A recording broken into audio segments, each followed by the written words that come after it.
Hello, good morning.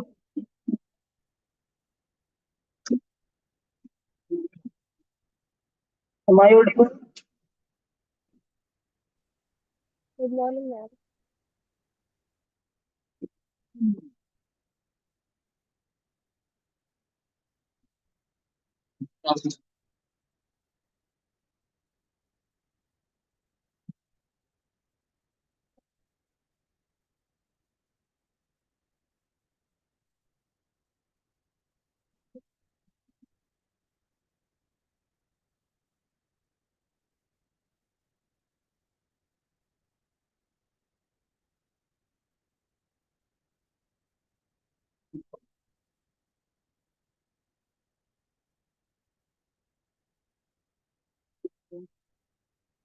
What was the first topic in physics?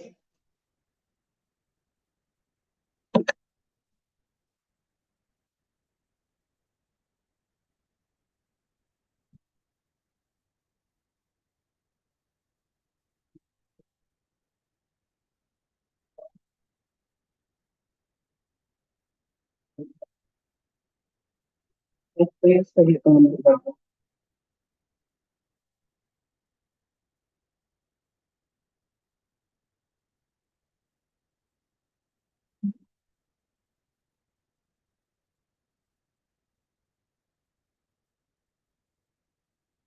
in physics,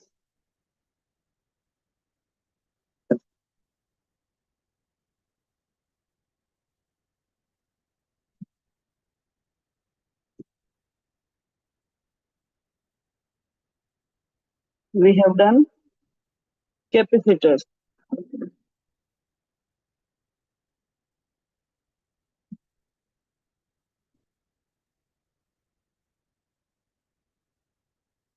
Question number 1.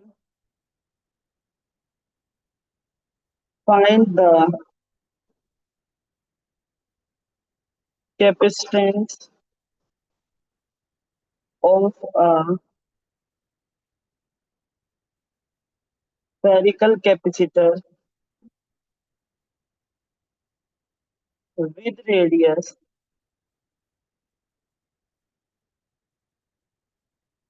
0.5 meter. How will you solve it?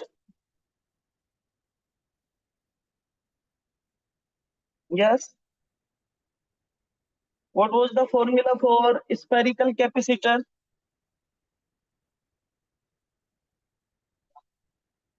Anyone?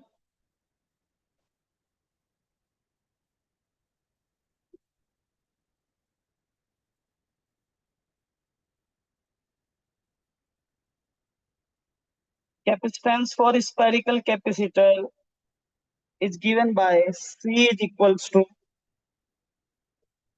4 pi epsilon naught r, where r is the radius of the sphere. Yes or no? Do you remember the formula?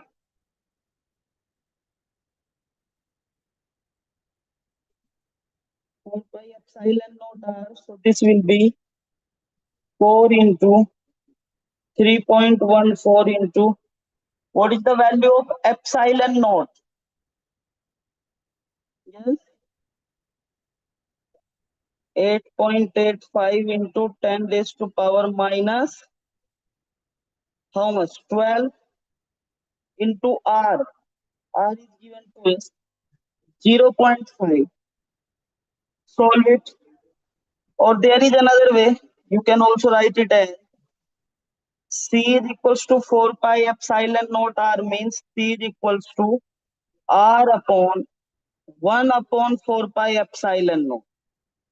1 upon 4 pi epsilon naught. And we have value of 1 upon 4 pi epsilon naught, which is 9 into 10 raised to power 9. So C will be equals to 0.5 divided by R, sorry, divided by 1 upon 4 pi epsilon naught, that is 9 into 10 raised to power 9. So if you will adjust it, this will be 0.5 into 10 raised to power minus 9 divided by 9. So C will be 5 by 9 into 10 raised to power minus 10 farad. Understood? Yes or no?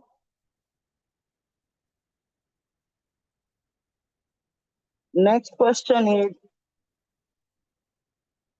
find the capacitance of a capacitor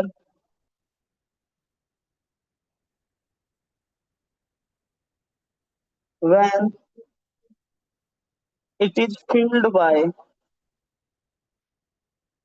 some dielectric material, some dielectric material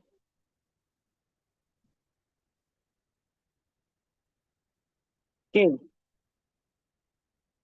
keeping its dimensions constant,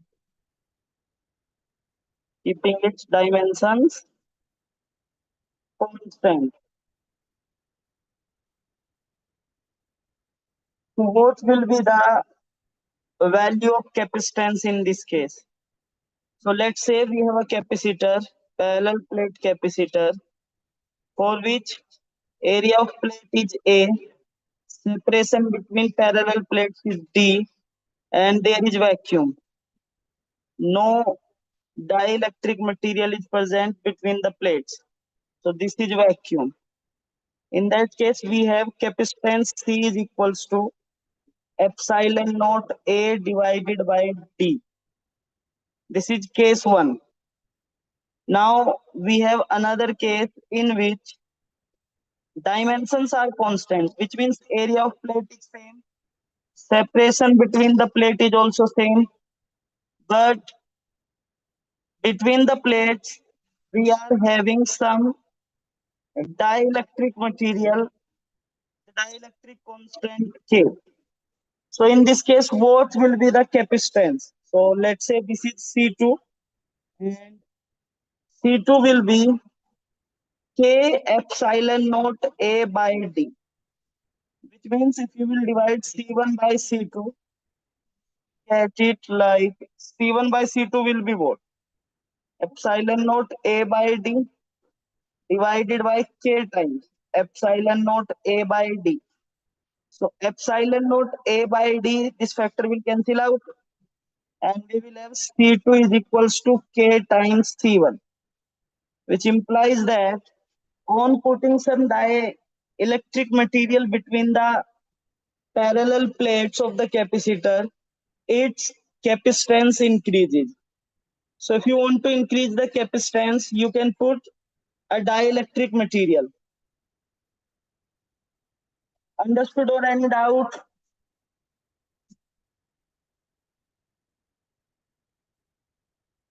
Next question is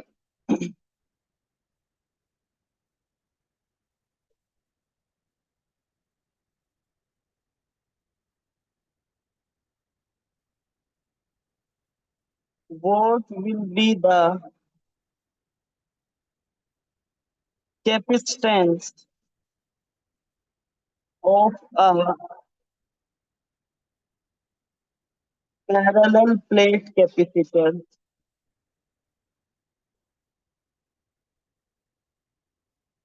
if separation if separation between the plates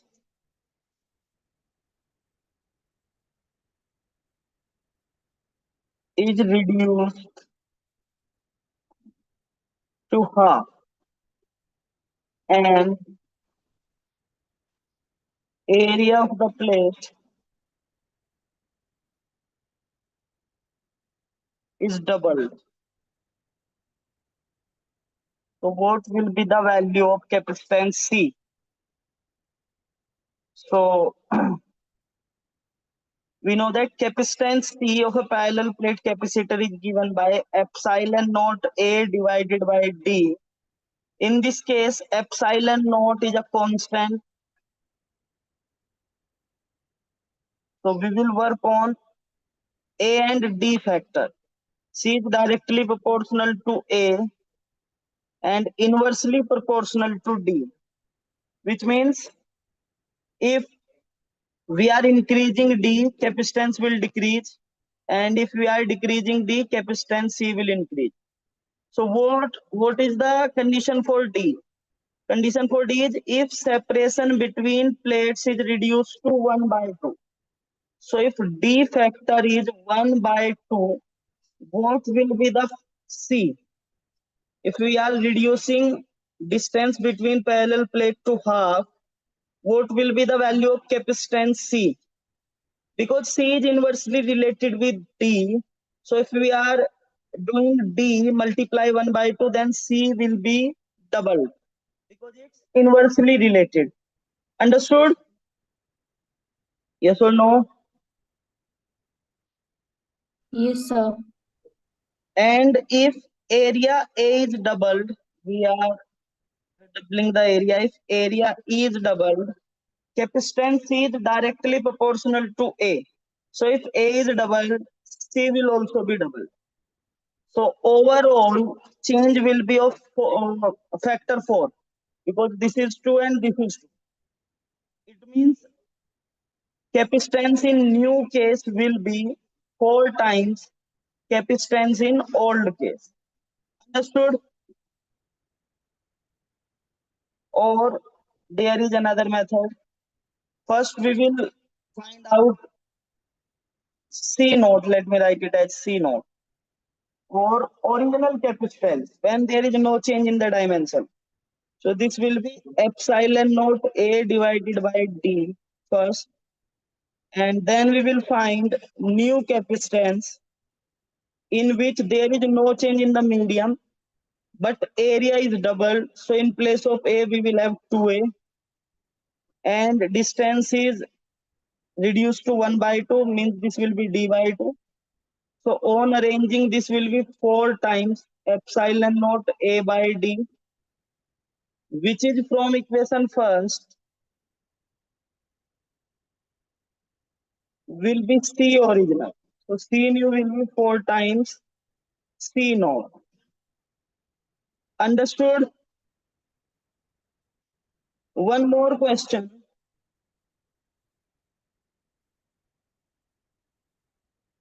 Let's say we have two capacitor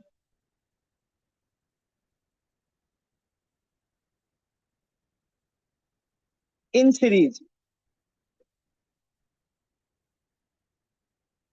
and a battery of 5 volt is connected to them. The value of capacitance first is 1 farad and value of second capacitance is 2 farad. You have to find out the value of charge on the plates of the capacitor and potential difference between the plates of the capacitor. So how will you solve it? Basically, you have to find Q and you have to find V for individual capacitor, for capacitor C1 as well as for capacitor C2. So if two capacitors are in series, the important point is when two capacitors are connected in series or are in series combination, in that case, charge is same on capacitor C1 and capacitor C2 because in series combination charge is same.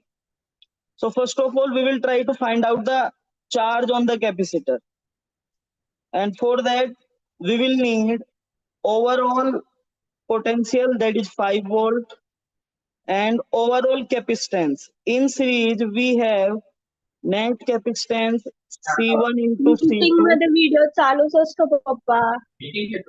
Yes.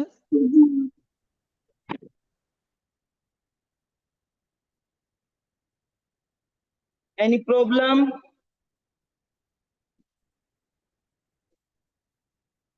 So this will be C1 into C2 upon C1 plus C2.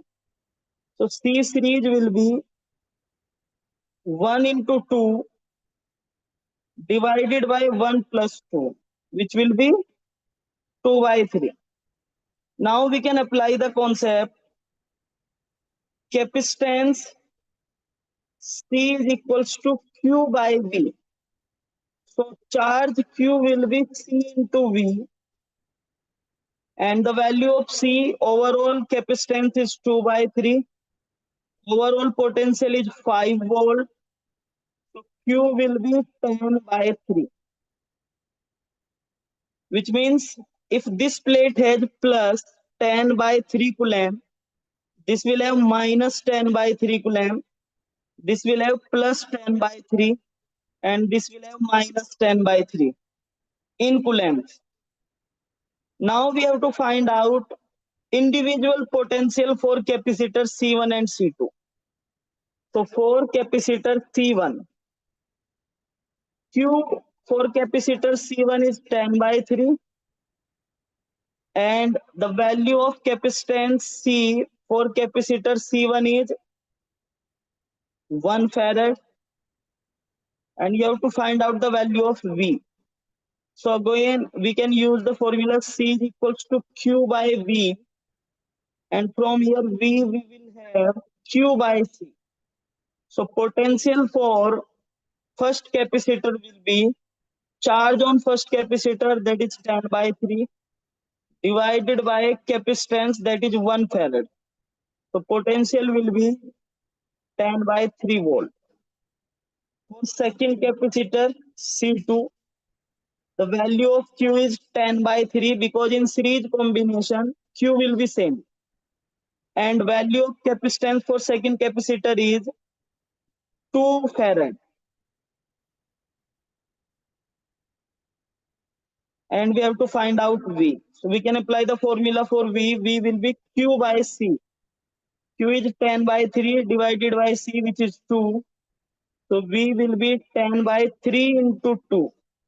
2 5 is a 10. The potential V will be 5 by 3.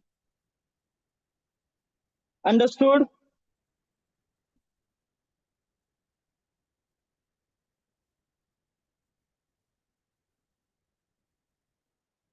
Understood or any doubt? Understood sir. Okay भाई ये समझा तुम्हें कि कोई doubt है?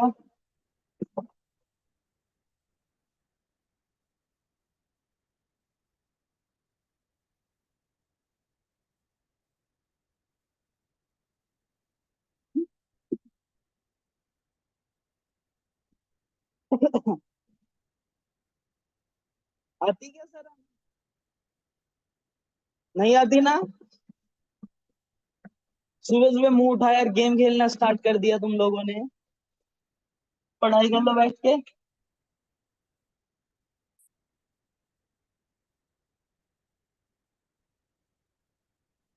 Okay, so next concept we can discuss current electricity.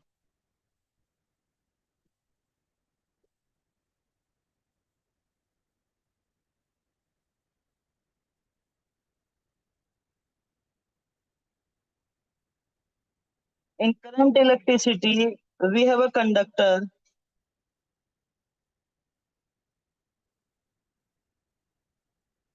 with certain cross-sectional area A,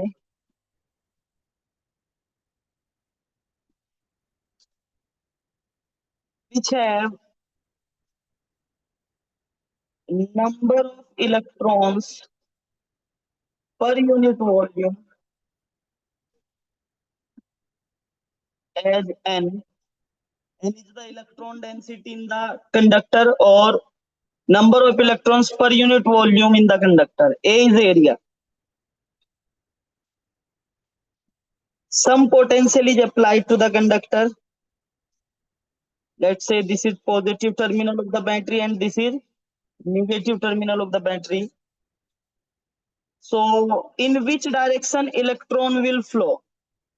If these are the electrons and we are giving positive terminal to one end of the conductor and negative terminal to another end of the conductor. So in which direction electron will move? Towards positive terminal or towards negative terminal? Yes.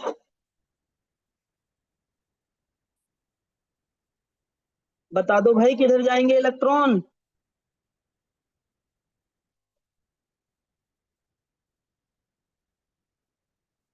नहीं बता रहे? चलो मर्जी है तुम्हारी.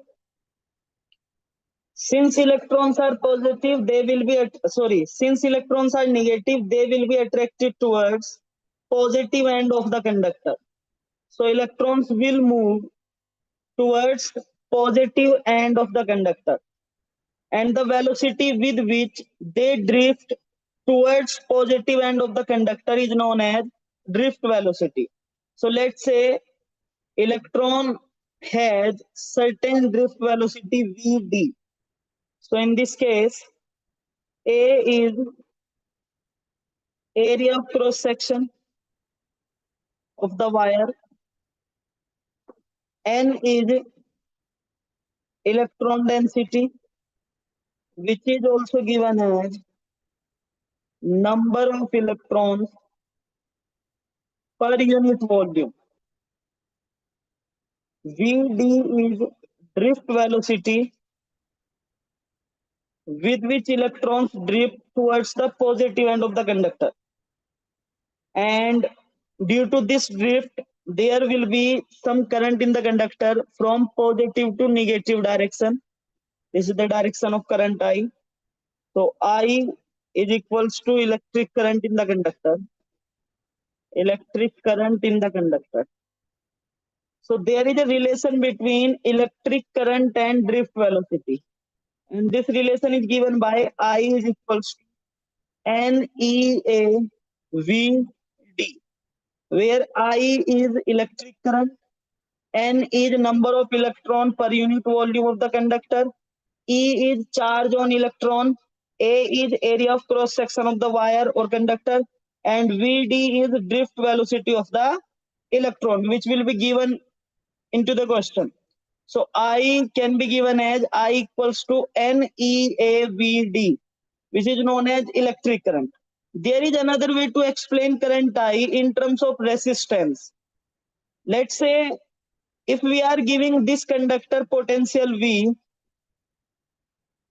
potential difference at the end of the conductor is V, and resistance of the conductor is R, then electric current can be given by Ohm's law. Electric current, which is I, can be given as V by I is equals to R. V by I is equals to R is a statement for Ohm's law. And from Ohm's law, we have a relation which is V is equals to IR, which implies that V is directly proportional to I, which means greater will be the potential, greater will be the current, smaller will be potential, smaller will be current. Understood? Understood? In other Yes, sir. sense, V is directly proportional R. If you are looking at it, it indicates that if we have greater resistance, then we have to give greater potential to make flow of charge into the conductor or material. And if we have a material which has less amount of resistance, which means it resists least to the flow of electrons or flow of charge, which implies a less amount of potential will do the work. So this is V directly proportional R and this is V directly proportional I. And if we plot a graph between V and I, if we plot a graph between V and I, this is V and this is I. So you will notice that if you are plotting graph for V by I is equals to R, which is some constant value in this case, this will be constant for Ohm's law. So V will be R times I. If you will compare it, this will be Y equals to mx. So the graph for y equals to mx is a straight line which will pass through 0, 0. And in this graph, voltage V will be on y-axis. This is y-axis. And current I will be on x-axis. This is x-axis. And the graph will be a straight line passing through 0, 0. This will be the graph. Y equals to mx. Now, if this straight line make angle theta in anti-clockwise sense with current axis or x-axis, we can define its slope. Slope m of any line is given by tan theta, which will be perpendicular by base by trigonometry. So, if you will look at perpendicular by base, let's say this is angle 90 and this is perpendicular, this is base. So you will understand that on perpendicular axis we have voltage and on base axis we have current I. So this will be V by I, which is again R, which means slope will be resistance of the material. This is known as Ohm's law. Ohm's law states that at constant physical conditions means if we are not changing the dimension of the wire and we are not changing we are not changing temperature and pressure of the wire, then in that case, if you will plot a graph between V and I, it will always be a straight line, which implies that the ratio between V and I will be a constant, and this constant is known as resistance of the material or resistance of the wire. So electric current either can be given in the form of drift velocity I equals to NEAVD, or it can also be given in the form of Ohm's law, that is V by I is equals to R, or V is equals to IR. It will depend on the situation which formula will be applied. Are you getting it? Yes, sir. Okay. Next point is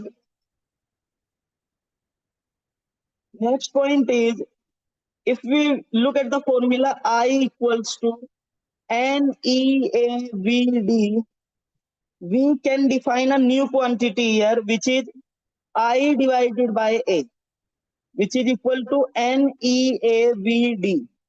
This quantity I divided by A is known as current density. Current density. And we represent it as magnitude of J vector is equals to I by A, which is equals to NEVD. Right? Important point is here J vector is given as current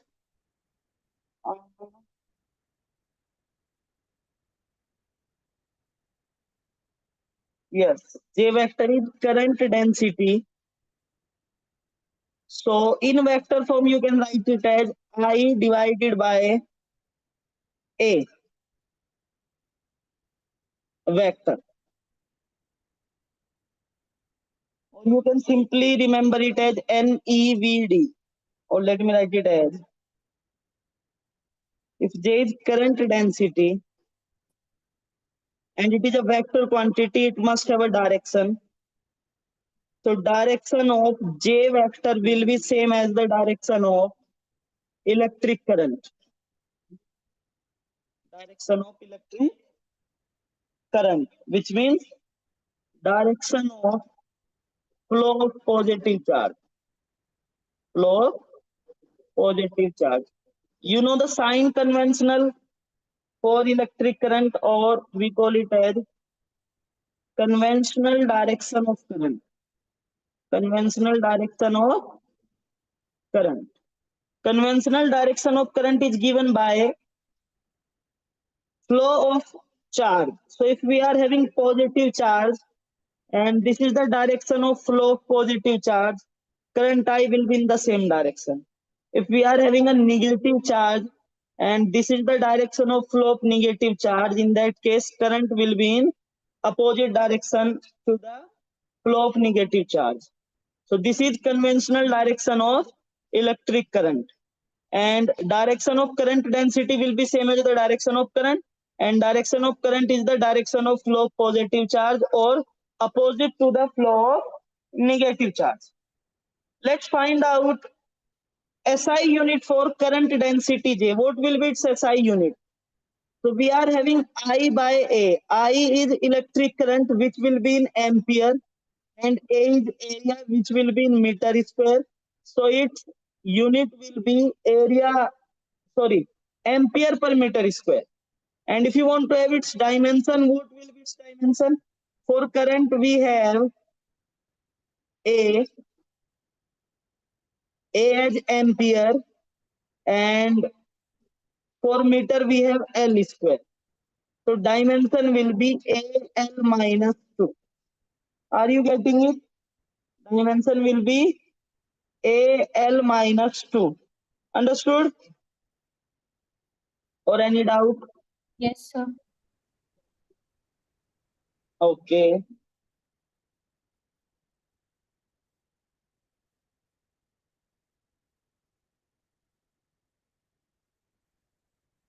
Next point is we define electric current I in another form, which is basic.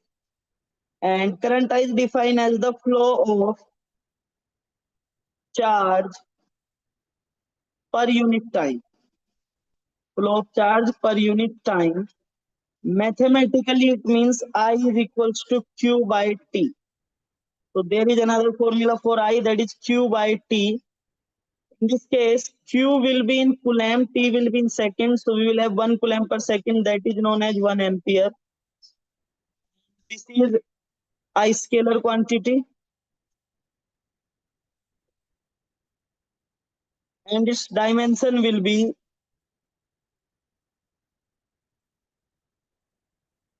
either A or I. In some book we use A, in some book we use I. Since according to quantization of charge, Q is equals to NE. So I is Q by T, which means it will be NE divided by T. Any doubt?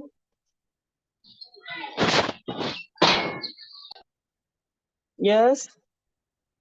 Any doubt? No, sir. No, sir. There is No, another sir. formula for I which will work in instantaneous case, that is dq by dt. So if we are given with charge as a function of time, we can find out current as a function of time by the formula I equals to dq by dt. Understood? Yes, sir. Okay, now electric current can be classified into two categories. One is AC and another is DC. So types of electric current. We are not going in too much detail in this because this will be further discussed in AC circuit. So one is DC and another one is AC. Alternating current and direct current. The core concept is direct current is a type of electric current in which there will be no change in direction as well as no change in magnitude with respect to time. And alternating current is a current or electric current in which there will be changes in magnitude as well as in direction with respect to time. So in AC current, the magnitude of the current will be different at different time instant and it will change its direction also. Understood or any doubt? Doubt, sir.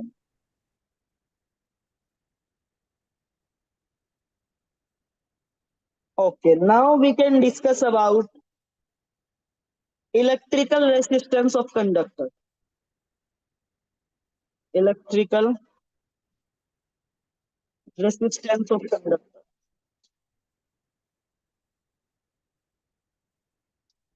So let's say we have a wire or conducting material in the form of a wire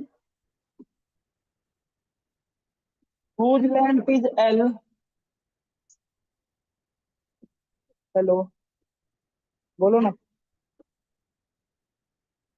हाँ हाँ किस time आओगे नहीं सुबह lecture होते मैं अभी class में ही हूँ 1 बजे तक 1:30 बजे तक चलेगा चलेगा, 4 बजा दो, मैं 4 बजाता।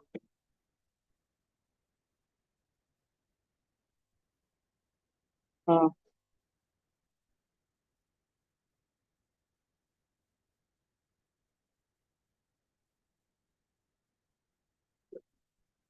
हाँ, बता दे, ग्रुप में डाल दियो। टाइम बता दियो, तुम डाल दो।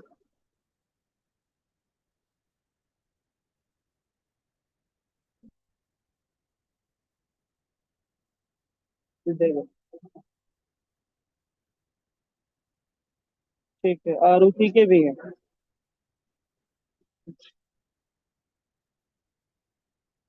बता। ठीक है। So we have a conductor with dimension L and A. Its length is L. Its area of cross section is A, and there is a material which is used to make this wire. And according to that material, it has a specific property or specific characteristic which is given by resistivity. So resistance of this electrical wire R is directly proportional to L, which means greater length will have greater resistance. R is inversely proportional to 1 upon A. If you will club these two factors, you will have R directly proportional L by A. On removing the proportionality, you will have proportionality constant rho L by A. So R is equals to rho L by A is the formula for resistance of a conducting wire. In this case, rho is proportionality constant, but this proportionality constant is known as resistivity, or sometimes we call it as specific resistance. Specific resistance. What is specific in it? Specific in it is a special case of resistance. If we have a wire whose length is 1 unit, whose area of cross section is also 1 unit. So in that case, if you will apply the formula R equals to rho L by A, R will be equals to rho. L is 1, A is 1, so R will be equals to rho, which means resistivity or specific resistance is the resistance of a wire with unit dimensions. With unit dimensions means its length has to be 1 unit and its area has to be 1 unit. So this wire will have resistance as resistivity or specific resistance. Important point about resistivity is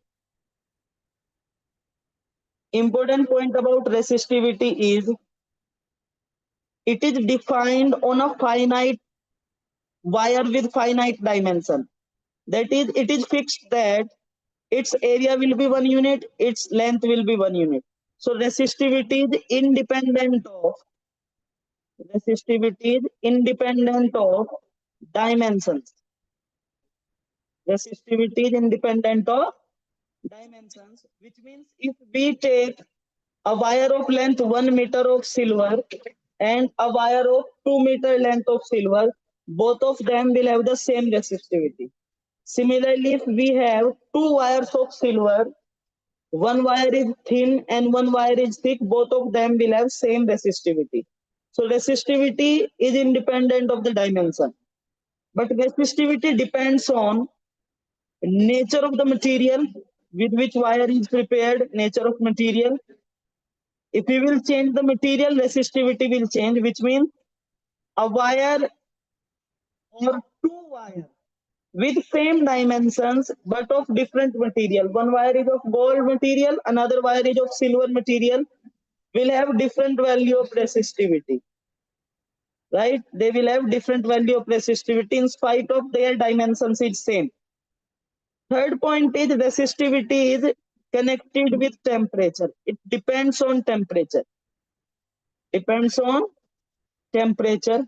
And the relation of resistivity with temperature is given by the formula.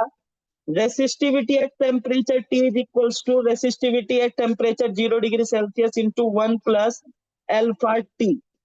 Here T is temperature in Kelvin and alpha is known as coefficient of temperature coefficient of resistivity. So alpha again will depend on the nature of the material. It will be different for different material. Now, if we are having same dimensions, which means there will be no change in length and area of the wire. So in that case, R is directly connected with resistivity rho, which simply indicates that if we are having R directly proportional rho, we can have the same formula for resistivity. We can have the same formula for resistance as we have for resistivity. So if resistivity is rho at temperature T is rho at 0 degrees Celsius plus 1 plus alpha T, same will be true for resistance. Resistance at any temperature T will be equals to R naught into 1 plus alpha T. Are you getting it? Are you getting it? Yes, sir. Yes, sir. Okay. Next point is factors affecting resistance. Factors affecting resistance.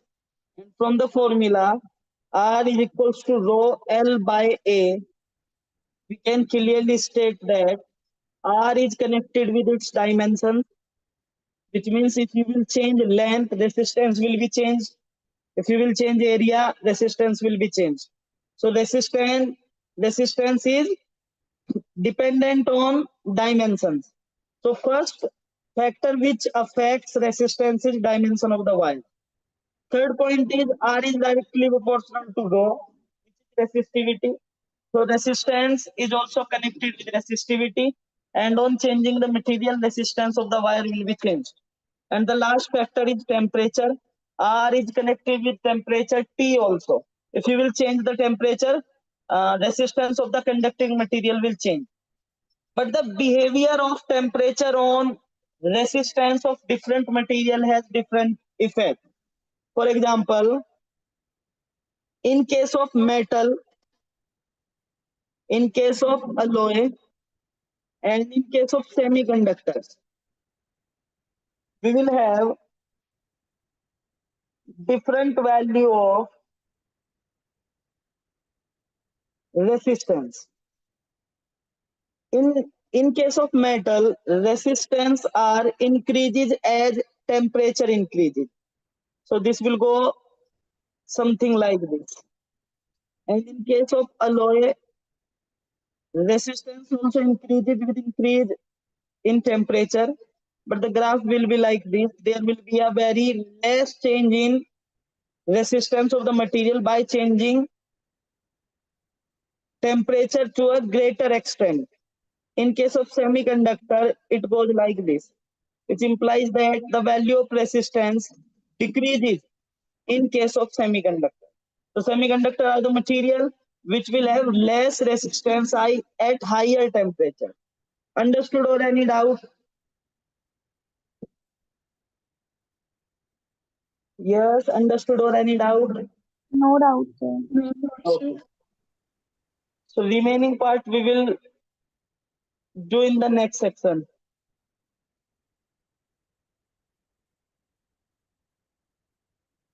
What was the topic in chemistry?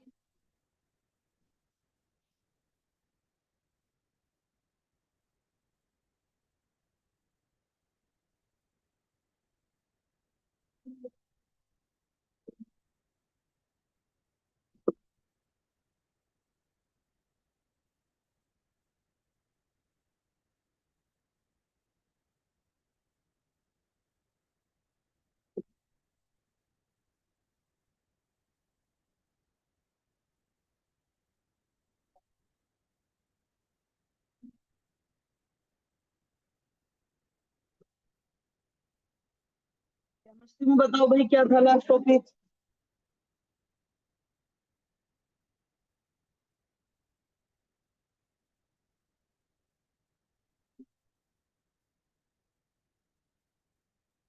Sir, atomic structure.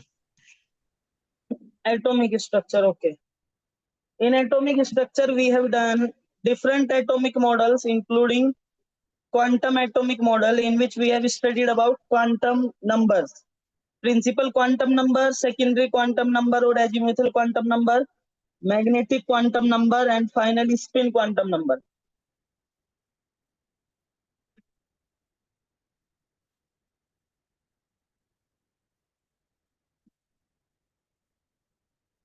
Okay. In atomic structure, we have certain theories. First one is Planck quantum theory. Planck's quantum theory,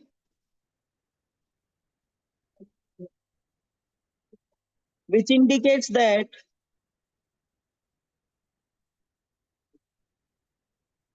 radiation or energy can be taken in the form of small energy packets, which are known as photons. So first we have photons. What is a photon? Photon is the smallest quanta of energy. Smallest quanta of energy. कोई doubt है किसी को? And energy of mic off करोगे आप लोग? Energy of one photon is directly proportional to frequency. Energy is directly proportional to mu of the radiation, and E will be equal to H times nu, where H is what? वो मेरी है side रखो उसको वो मेरी है निकालनी नहीं चाहिए बाहर अब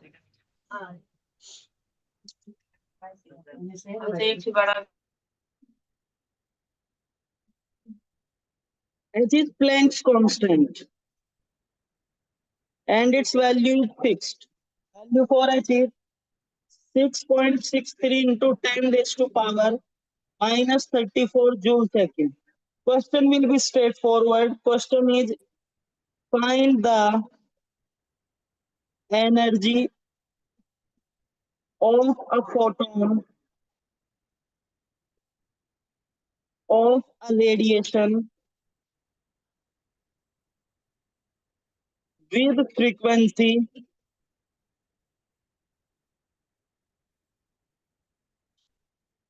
50 hertz.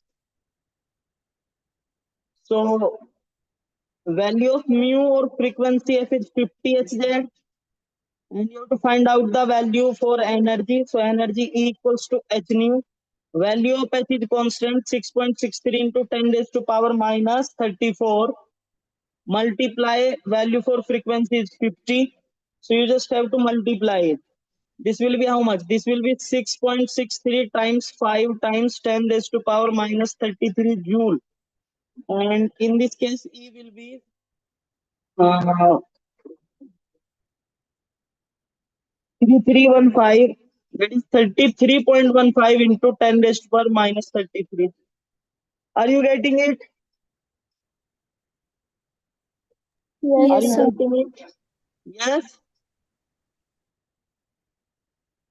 Next point, if a radiation has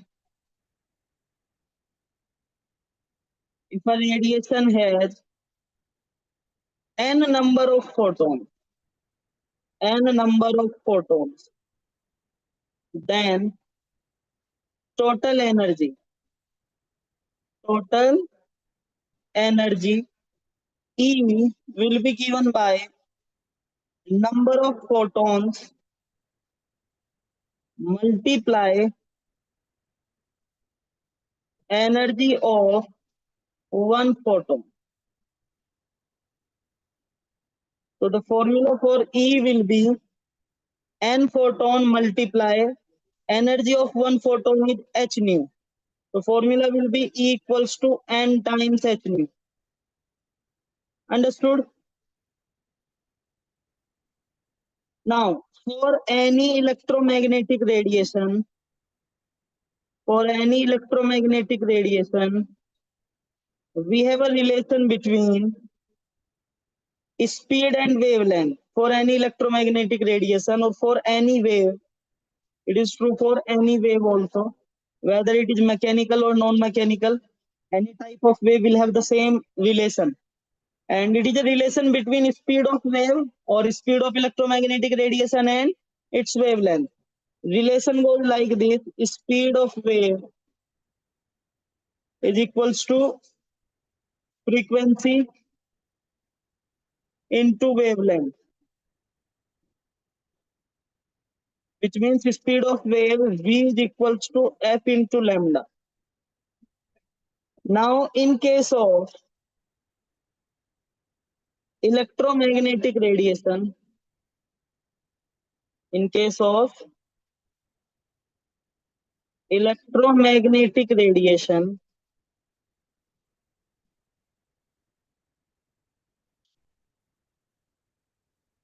speed of wave that will be equals to speed of light c, that is 3 into 10 raised to power 8 meter per second. So this will be c equals to f into lambda, or c is equals to mu into lambda if we are taking mu as frequency. And from this relation we can have mu, that will be c by lambda.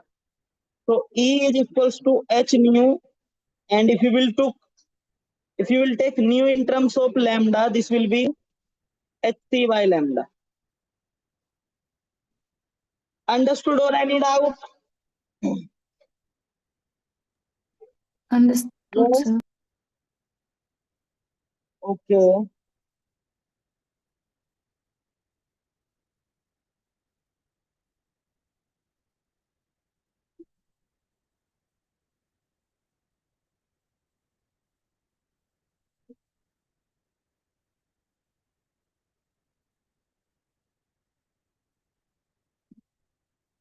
Okay. Next in this chapter, we will have some standard results from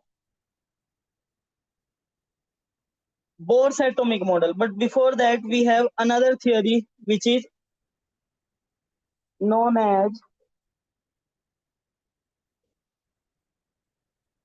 de Broglie principle,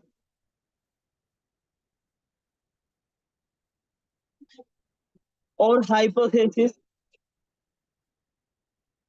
which states that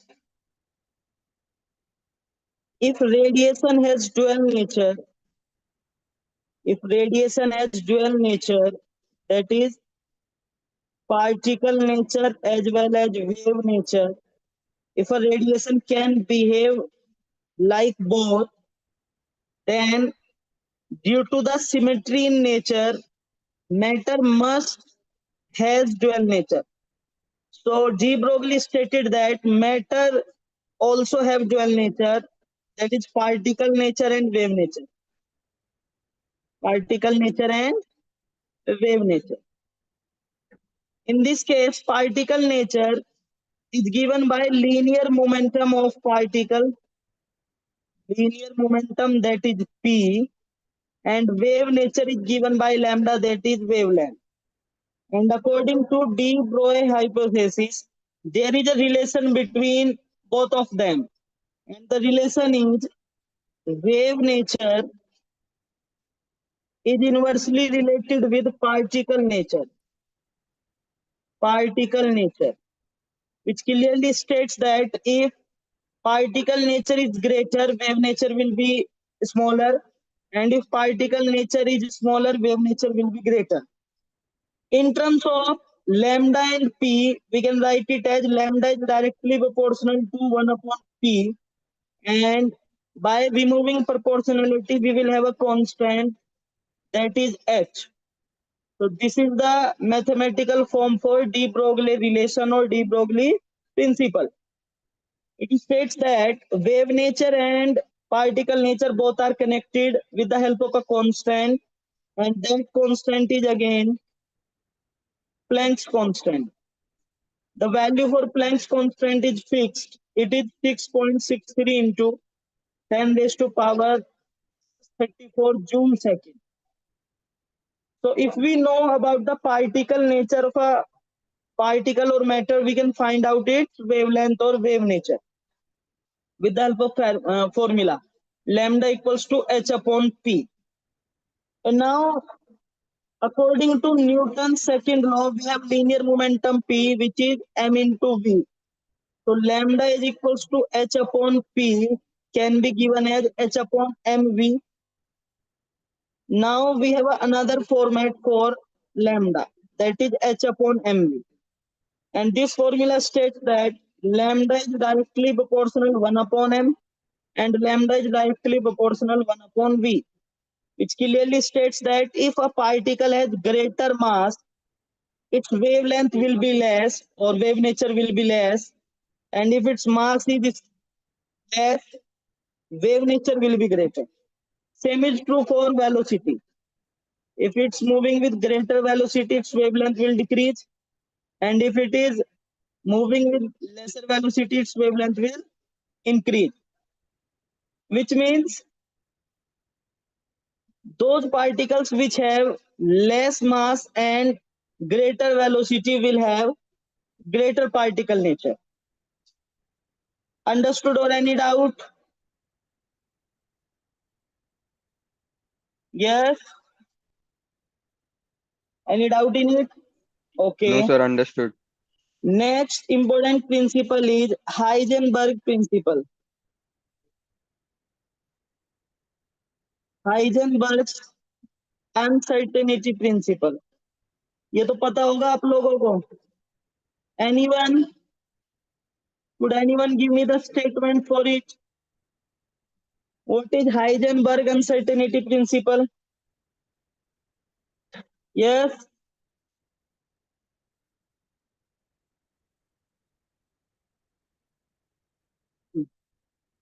According to Heisenberg uncertainty principle, it is impossible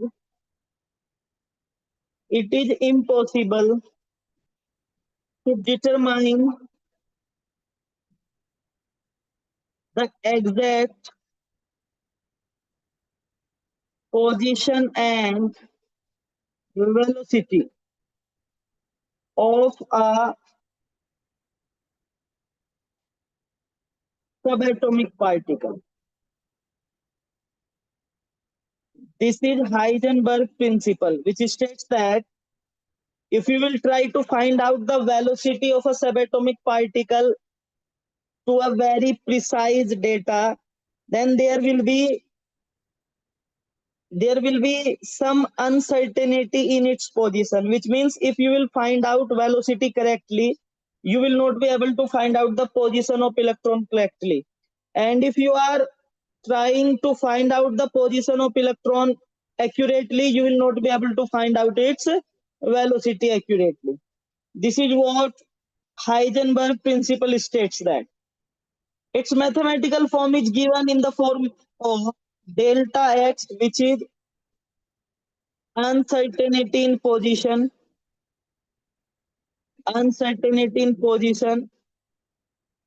delta p, which is uncertainty in momentum, linear momentum, because momentum p is m into v, and there could not be any certainty in mass. It means uncertainty in momentum is due to uncertainty in velocity. So in this case, delta P will be equals to m delta V, because there will be no uncertainty in mass. Mass of the particle will be constant or fixed. There will be no uncertainty in it. So here delta V can be taken as uncertainty in velocity or speed. Now the mathematical form goes like this: delta x into delta p, which means uncertainty in position multiplied with uncertainty in linear momentum will always be greater than equals to h upon 4 pi. You can also convert it into in terms of velocity. So you can write it as delta x into delta p is m delta v greater than equals to h upon 4 pi. If you will take m on another side, this will be delta x into delta v greater than equals to h upon 4 pi m. This is another way to state the same information. That is uncertainty in position times uncertainty in velocity will always be greater than equals to h upon 4 pi m. Understood or any doubt in it? Yes? Understood. Any doubt? No doubt, sir. Okay. Now let's discuss sets of orbitals. We have s orbital which is spherical and symmetric. Then we have p orbital which is dumbbell.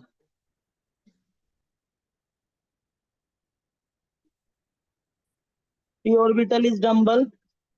Then we have d which is double dumbbell.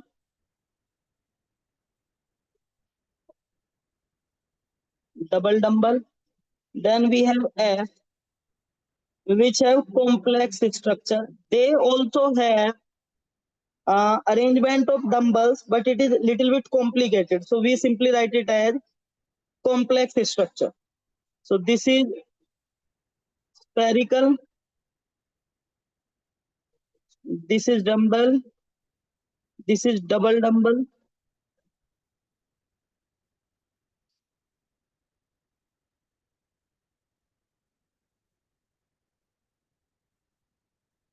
Understood?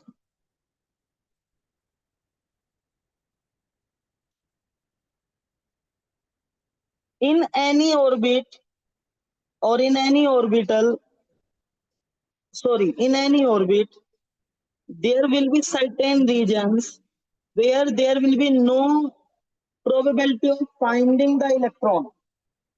These regions are known as node. So node are the regions where probability of finding an electron is zero. There will be no electron in that region. These regions are known as nodes. And there are two types of nodes. One is radial nodes and another one is angular node.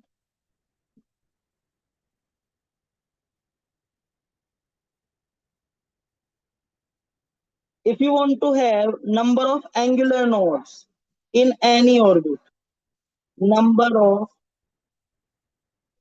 angular nodes, this will be equals to value of L. And if you want to have number of,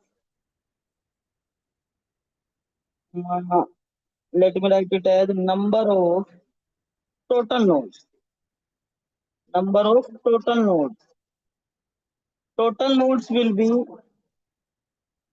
n minus 1. Then we have number of angular nodes. They will be n. Then we have number of radial nodes. So number of radial nodes will be equals to number of total nodes minus number of angular nodes, which will give n minus L minus 1. So these are the standard formulae to calculate number of nodes. Understood or any doubt? Doubt, sir. Understood, sir. Okay.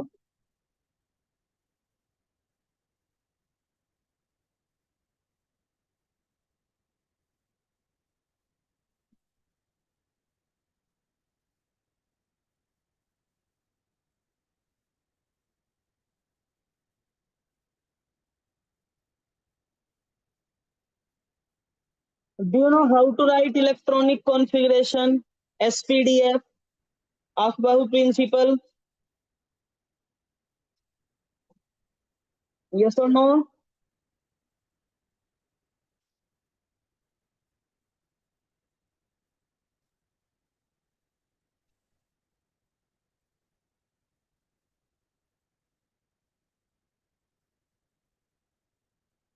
Okay, then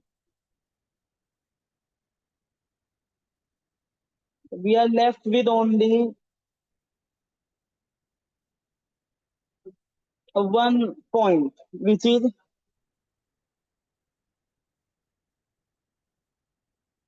standard formula from Bohr's atomic model. Bohr's atomic model. These formulae will be directly used in numerical. First point is, or first formula is, to find out the radius of the orbit in which electron is revolving. So, radius of nth orbit is equals to 0.53 into n square upon z angstrom. Second, velocity of electron revolving in nth orbit Vn. This is 2.16 into 10 raised to power 6 into z by n in meter per second. Then we have third formula, energy of the electron in an nth orbit, which is given by minus 13.6 into z square upon n square electron volt per atom. Electron volt per atom. So these are some standard results for Bohr's atomic model. Remember, Bohr's atomic model is valid only if the atom is uni-electron type, which means it must have one and only one electron. In that case, if you want to know the radius, you can apply the formula. Let's say question will be like this: find the radius of second orbit in H atom. So we are working for hydrogen atom. For H atom, we know that the value of Z is 1 and orbit is second. So value for N will be 2. It's not orbital, it's orbit. We can find out using formula Rn, that is 0.53 into N square by Z. So R2, which means radius of the second orbit, will be 0.53 into 2 square divided by 1. Means this will be 0.53 into 4. And unit will be angstrom. Understood? So uh, these type of questions will be there. You have to just apply the formula. So you have to remember it. Radius, velocity, and energy. Understood or any doubt? No doubt, sir. Okay, last point is about hydrogen spectrum. Hydrogen spectrum is obtained when electron of hydrogen jump from one energy level to another energy level, either by absorbing heat energy or by releasing it. So whenever hydrogen spectrum is formed, there will be certain series which are known as Lyman series, Balmer series, Paschen series, Brackett, Kind, and Humphrey.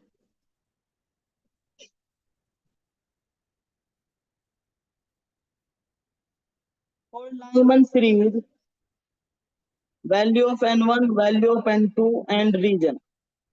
If it's Lyman series, value of N1 will be 1 and value of N2 will be N1 plus 1, which means either this will be 2, 3, or 4, and so on. For Balmer, this will be 2, this will be 3, this will be 4, this will be 5. this will be 6. And the value of n2 will be 1 greater than 2, that means 3, 4, 5, 6, and so on. This will be 4, 5, 6, and so on. This will be 5, 6, 7, and so on. This will be 6, 7, 8, and so on. This will be 7, 8, 9, and so on. The region in which they exist is Lyman exists in ultraviolet region. Balmer exists in visible region. Visible region is Vibgyor. Now we are left with Paston and Brackett. They exist in infrared region, and remaining two exist in far infrared region. Far infrared region. Question from this topic will be like this.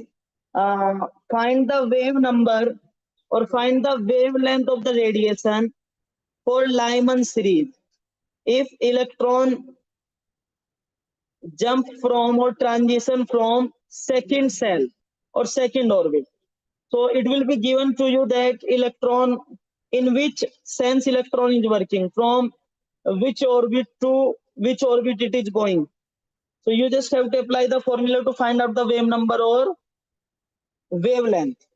Wave number mu bar is reciprocal of wavelength 1 by lambda is given by rz square into 1 upon n1 square minus 1 upon n2 square.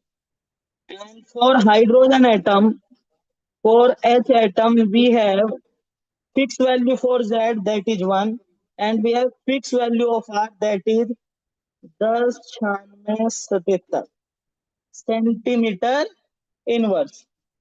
So we can directly apply the formula and we will have the value of wave number or wavelength. Now there will be one more question in it.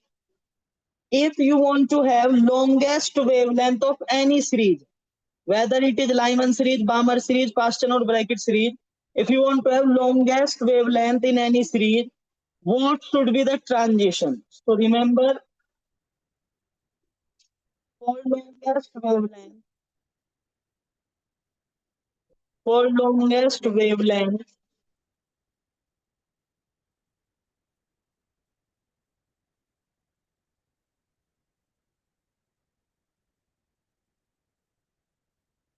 for longest wavelength, N2 will be N1 plus 1. And for shortest wavelength,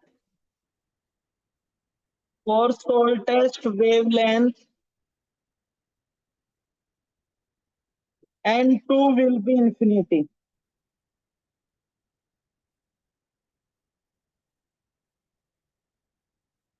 1 minute, let me check it.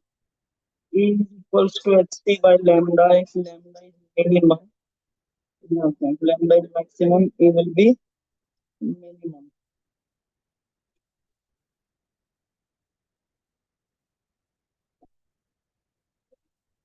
Yes. So if you want to have, let's say question is, what should be the transition of electron in Lyman series to have longest wavelength?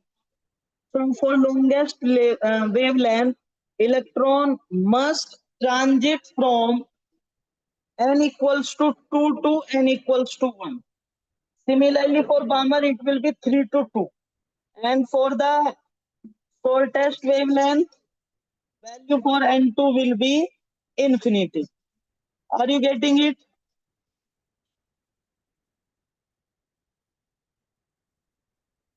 Yes, are you getting it? Yes, sir. Yes, sir. Apart from this, we have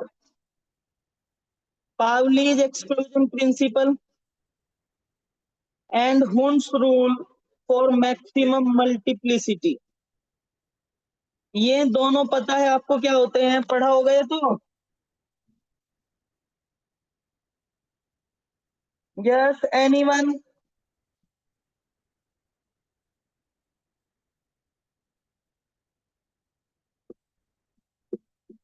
What is Pauli's principle?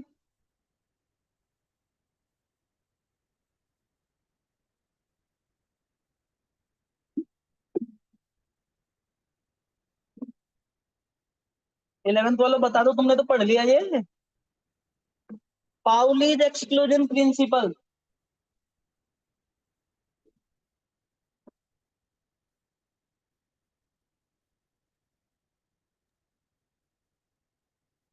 Sometimes I feel मैं teacher क्यों ही हूं,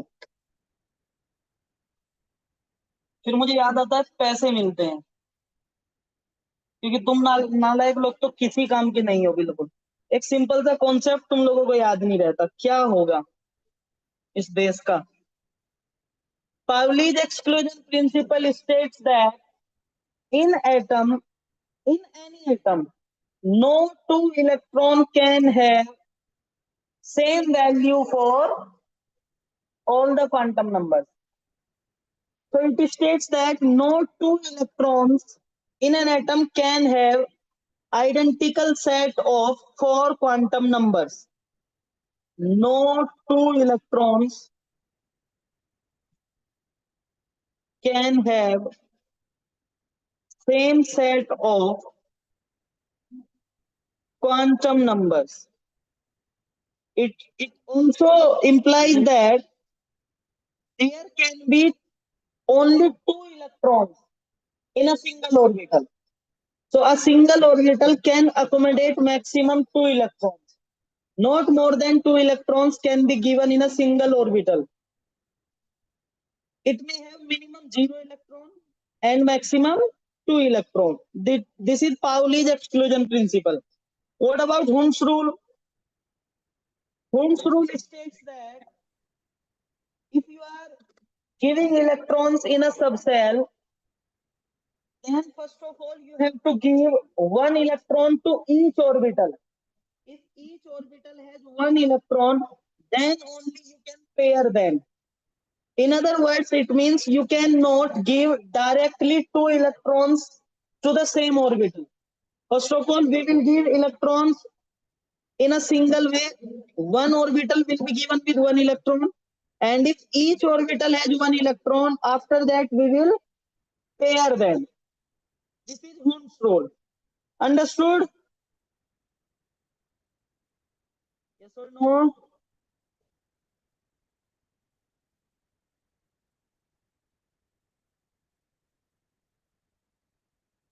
Okay.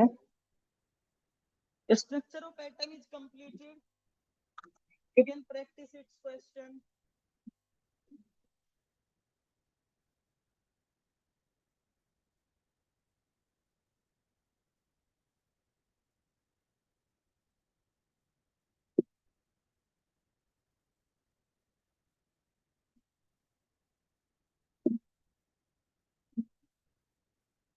आवाज नहीं करनी है भाई। Maths,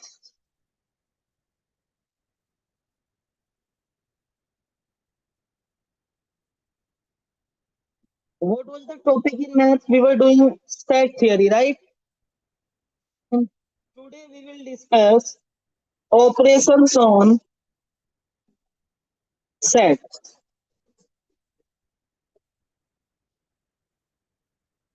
Operations on sets. And the following operations are possible. We can have union of two sets. We can have intersection of two sets. We can have difference of two sets. We can have complement of a set.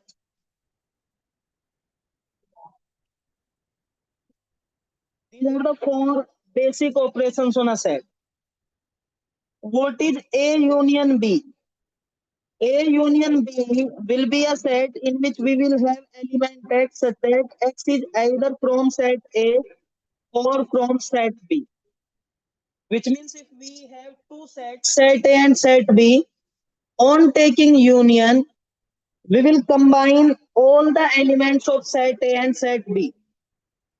In other words, in set A union B, we will have all the elements of set A as well as all the elements of set B. If there are certain objects or elements which are common in both set A and set B, we will also include them in A union B and we will write them only once. For example, let's say set A is 2, 3, 4, and set B is 3, 5, A, B. What will be A union B? So in A union B, we will include all elements of set A, that is 2, 4, A, and all elements of set B, that is 3, 5, A and B. But A is common, so common element has to be write only once. So we will write A only once. Understood? Second, A intersection B. What is A intersection B? A intersection B is a set which will have only those elements which are common to both sets A and B. So in A intersection B, only common elements are included, or A intersection B is a set containing only common elements to set A and set B. For example, set A is 2, 3, A, and set B is 3, 5, B, A. And we have A intersection B. So in A intersection B, we will have only common elements. So look for the common element in set A and set B. One common element is A and another common element is 3. So A intersection B will be 3, A. Understood? Yes or no? Yes, sir. Yes. Next operation is A minus B. A minus B is a set which will have only those elements which are in set A but not in set B, which means from set A, I have to remove all the element of set B. Let's say, how will we do it? Set A is 2, 4, A, and set B is 3, 5, A, B. If we are defining A minus B, we will take 2, 4, A minus 3, 5, A, B, and now we will remove those elements which are common to both. So there is only one element which is in both, so we will remove it. And final result will be 2, 4. Remember, if there is no element in set A which are in set B, they will have nothing to do with the calculation. In calculation, you just have to remove common elements. That's why we sometimes write it also in this form. A minus B is equals to A minus A intersection B. Because this is what we are doing in A minus B. We are just removing common elements from set A. Are you getting it? Yes, If you sir. will have B minus A, this will be 3, 5, A, B minus A, which is 2, 4, A. So remove the common element. This is again only A. But this time set will be different. It will not be as in the first case. This will be 3, 5, B, which clearly indicates that A minus B is not B minus A. Yes. Yes, ma'am. Yes.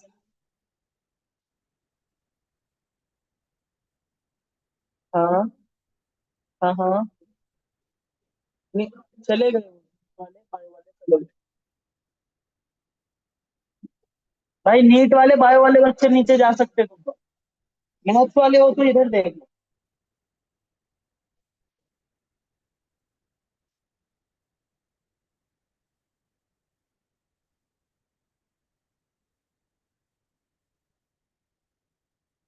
Is there any doubt?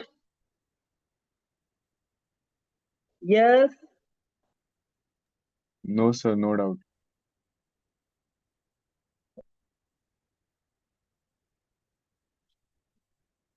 Okay, now we are left with only one operation, that is complement of set A.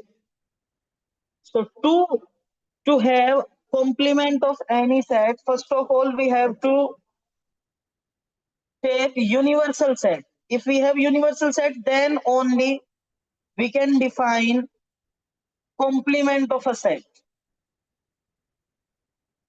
So complement of a set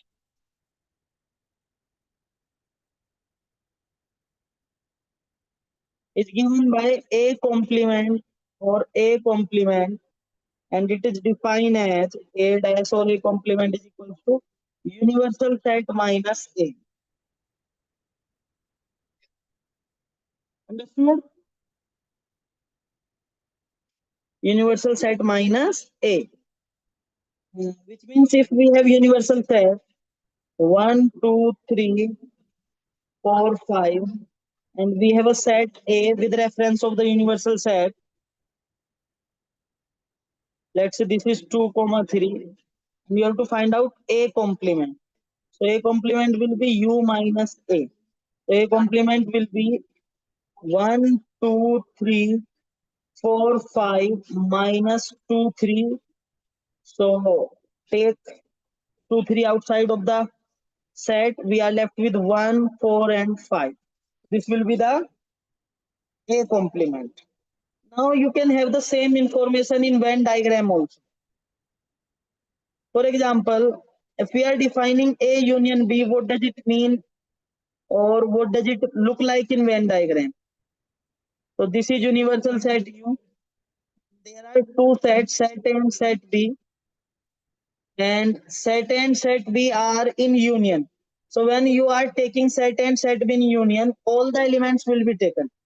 So A union B means we are including all the elements of set A as well as all the elements of set B. If you are taking A intersection B, A intersection B means we will take only common elements of set A and set. What are the common elements of set A, set B? These will be the common elements of set A and set B. So this represents A intersection B. Next is A minus B. A minus B can be represented as, if this is universal set U, this is A, this is B.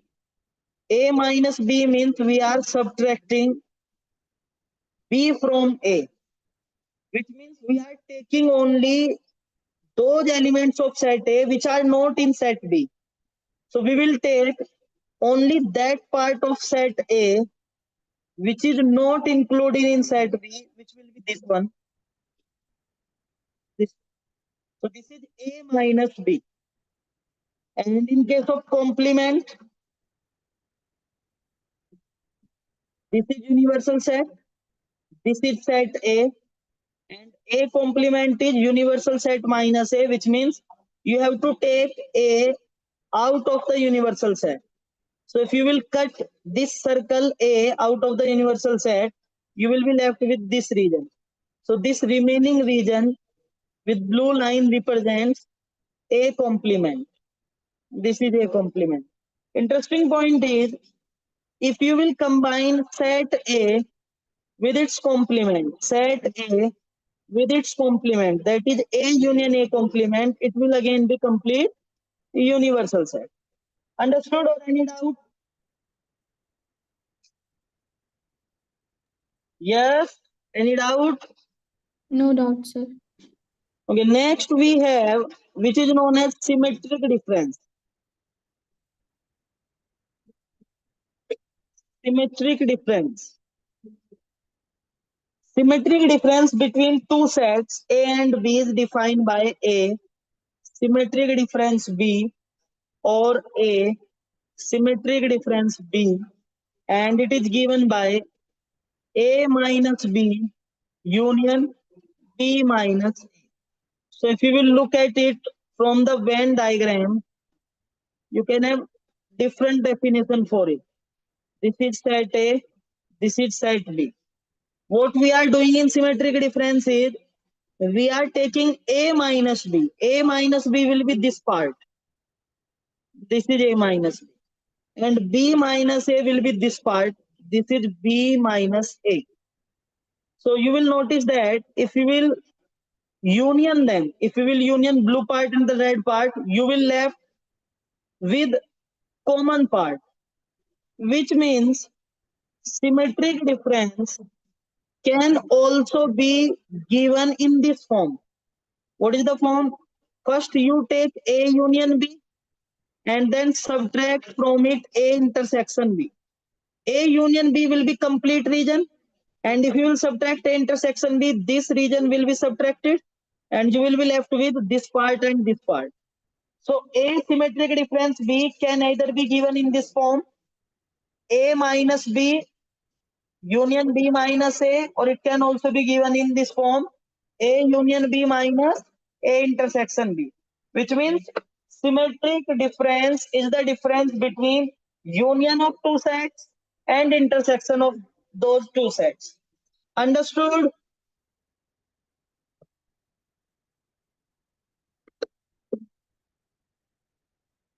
Understood or any doubt? Understood, sir.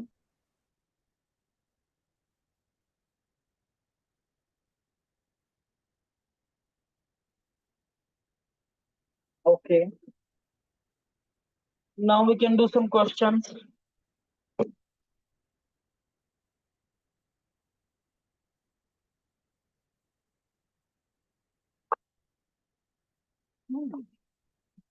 Interesting question. Question is, if set P is given by 3m such that m belongs to natural number and set Q is given by 3 raised to power n such that n belongs to natural number. So what do you think, which option will be correct regarding these two sets? Option A is P subset Q. Option B is Q subset P. Option C is P is same as Q. And option D is P union Q is natural number n. So how will you solve it? Let's say set P will be in roster form like this. If you are taking m as natural number, so these will be multiple of 3. So this will be 3, 6, 9, 12 and so on. And in set Q we are having 3 raised to power 1, 3 raised to power 2, 3 raised to power 3 and so on. So what do you think? Which option will be correct? Does the set P and Q equal? Are the sets P and Q equal? No, they cannot be equal because in P we have 6 elements and in Q there is no element named as 6. So this is wrong. If we will take union of them, could we make it natural number? Again, this is not true because in natural number we have 1, 2, 4 also. But on doing union for P and Q, we will not have 1, 2 and 4. So this is also wrong. Now we are left with two options. Either P is subset of Q or Q is subset of P. So what do you think which will be correct? Sir, option B. Option Option B B. will be correct. Q will be subset of P. Understood? Yes, sir. Next question is,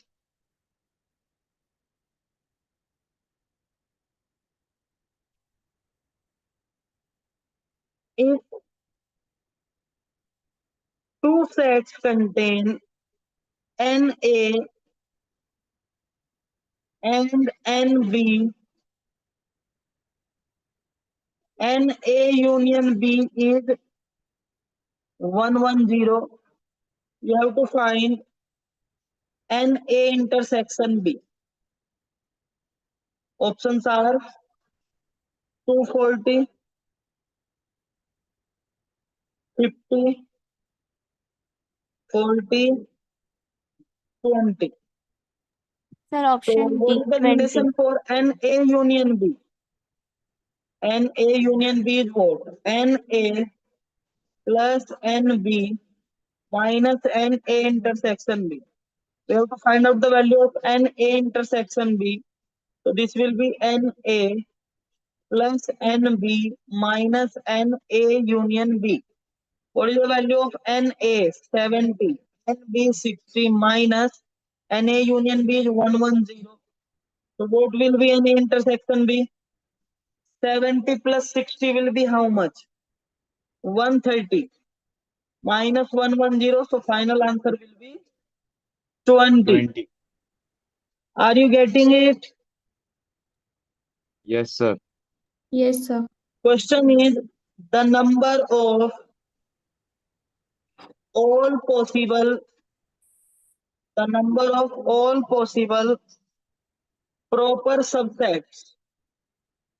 The number of all possible proper subsets of 135 is option A 8, option B 7, option C 3 factorial, option D 3.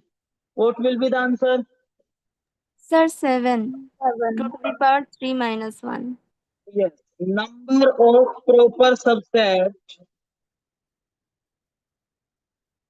is given by 2 raised to power n minus 1. So this will be 2 raised to power 3 minus 1, that is 7. Right? Yes or no? Sir. This is Yes, an sir. interesting question again. Question is if A is subset of B, then what will be A complement union B complement equal to? Option A complement, option B complement, option C, set A, option D, none of these. What do you think? What will be the answer?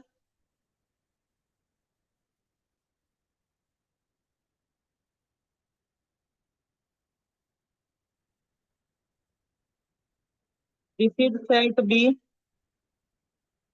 and set A is its subset, so set A will be inside B. Now we are taking A complement. So what will be A complement? A complement will be this region, right? This is A complement. Now tell me what is B complement? B complement will be this region outside of B. This will be B complement. If you will take union of A complement and B complement, what will be the answer? So if you are taking union of A complement and B complement, you will notice that B complement is contained in A complement. In this case, B complement is subset of A complement. And if this is the case, then we can clearly say that this will be the answer. Are you getting it? If A is a subset of B and you are taking A union B, the bigger set will be answer. And if you are taking intersection, smaller set will be the answer.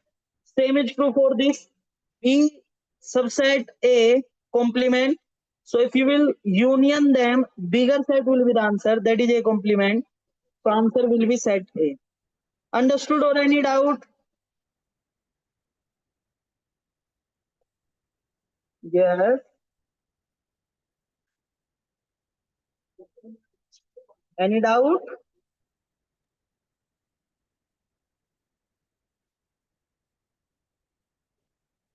भाई बोल दो कोई doubt है क्या?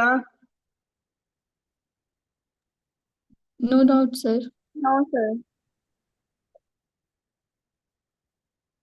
Next.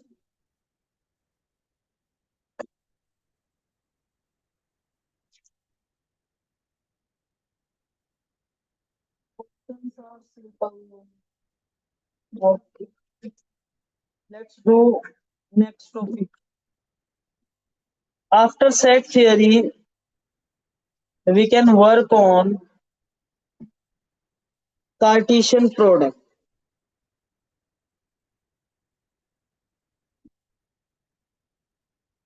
Cartesian product. So Cartesian product on two sets. Cartesian product of two sets A and B is given by or is given as A cross B, which will be a set with element x comma y such that x will be an element from set A and y will be an element from set B. In this case, this element x comma y is known as ordered pair. We call it ordered pair because it follows certain order, and that order is in the ordered pair, first element has to be from the first set and second element has to be from the second set. That's why we are calling it ordered pair. How will it work? Let's take an example to understand. Let's say set A is 1 comma 2 and set B is A comma B. Now we want to define A cross B. So we will define A cross B, that is A comma B, and it will be what? We will take element 1 and we will pair it with all the elements of set B. So this will be 1 comma A, 1 comma B. Then we will take 2. This will be 2 comma A, 2 comma B. This is A cross B. If you will have B cross A, you will notice that A comma B will come first and then 1 comma 2. And according to the definition of Cartesian product, you will notice that order will change. Order will change. So this time it will be A comma 1 comma A comma 2 and B comma 1 comma B comma 2, which clearly indicates that in Cartesian product, A cross B is not same as B cross A. They will be different. A cross B will be different. B cross A will be different. So Cartesian product basically is a set which is obtained from two sets A and B. By the definition, A cross B is equals to x comma y as ordered pair, and we have to remember that element x has to be from first set in the Cartesian product and element y has to be from the second set in the Cartesian product. Understood?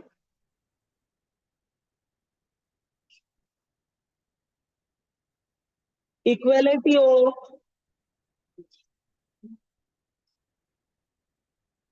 two ordered pair. If we have two ordered pair x comma y and we are saying they are equal, so it means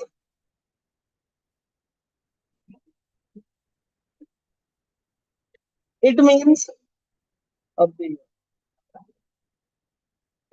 first element of first ordered pair has to be equal to first element of second ordered pair, and second element of first ordered pair has to be equal to second element of second ordered pair, which means if ordered pair x comma y is equals to ordered pair A comma B, this implies that x has to be equals to A and y has to be equals to B.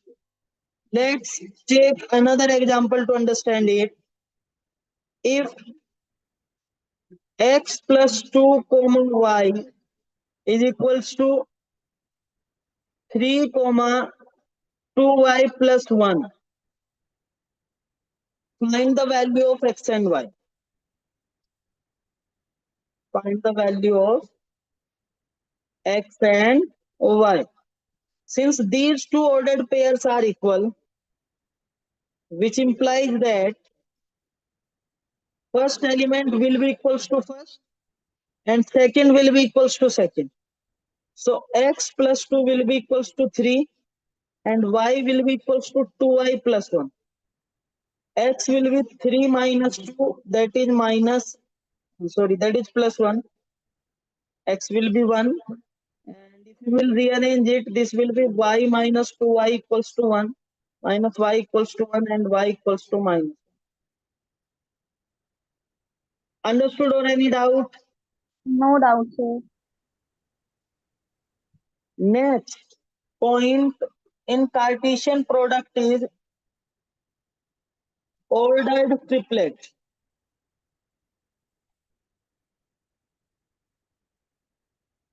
Before that, let me define Cartesian product on a single set.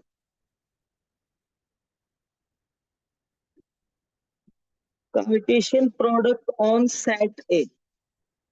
In this case, we do not have two different sets. We have only one set. Let's say set A is A comma B.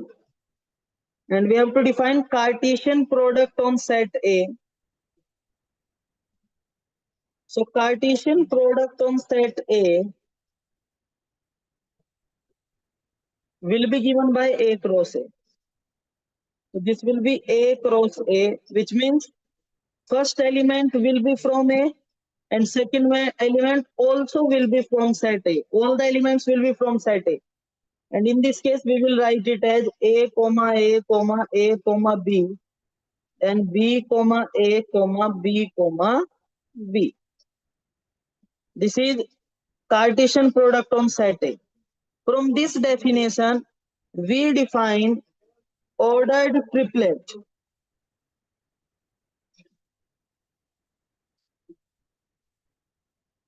Ordered triplet is taken from A cross A cross A, which will be x comma y comma z, such that x belongs to set A, y is also from set A, and z is also from set A.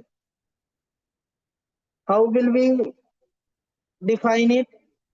Let's say set A is 1 comma 2, and we have to find A cross A cross A. So first of all, we will find A cross A. That will be 1 comma 2 cross 1 comma 2. This will be 1 comma 1 comma 1 comma 2 comma 2 comma 1 comma 2 comma 2. This is A cross A.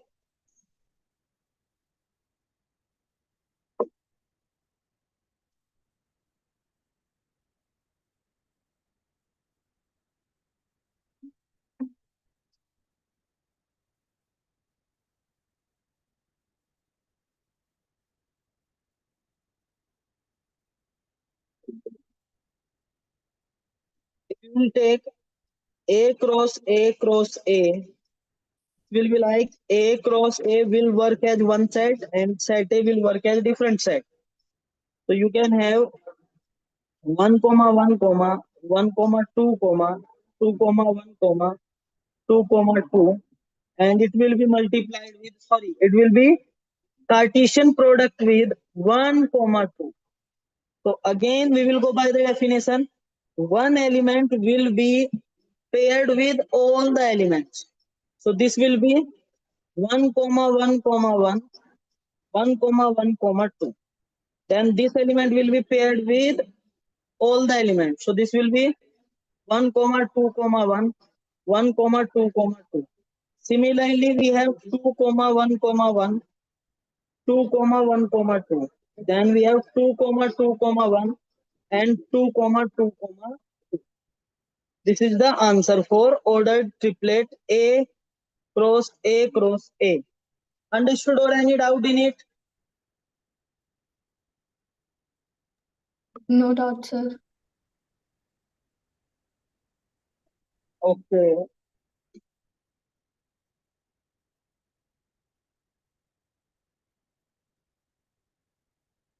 Now we can define relation.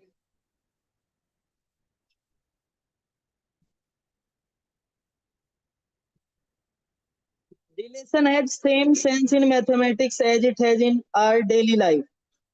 So if we have to define relation means two two objects or two persons are connected by some क्या बोलूं मैं, some quantity or some property. Let's say we have two sets, set A and B. We have to define a relation R from set A to set B. Then relation R will be a subset of A cross B. So basically relation is a subset of A cross B. Relation is a subset of Cartesian product of two sets A cross B. So if R is a subset of A cross B, then R will also have element in the form of x comma y, because A cross B contain elements in the form of x comma y, and R is a subset of A cross B, so R will also have elements in the form of x comma y. And the condition for element x and y will be valid as it was in Cartesian product. So R is a set which contains ordered pair x comma y such that x will come from set A and y will come from set B. Till here we have the definition of Cartesian, but we want to make it a relation. So in relation, one more property is included, and that property is, apart from x belongs to A and x belongs to B, there is third property, that is, when we are taking relation R or we are taking a subset A cross B, from A cross B, then these elements x and y has to be related by some property or some connection. So x will always be related with y. What will be this relation? This will be given into the question. Or you have to observe what is the connection between element x and y, then we can define a relation between x and y. So relation is a subset of A cross B, and relation R can be defined as a set which contain ordered pair x comma y such that x belongs to A, y belongs to B, and x and y is connected by some concept or property. If you want to find out the number of relations on set A cross B, number of relations, because relation is a subset, so we can clearly state that number of relation is equals to number of subsets. And the number of subsets is given by 2 raised to power cardinal number of the set. So this will be 2 raised to power n A cross B. So number of relations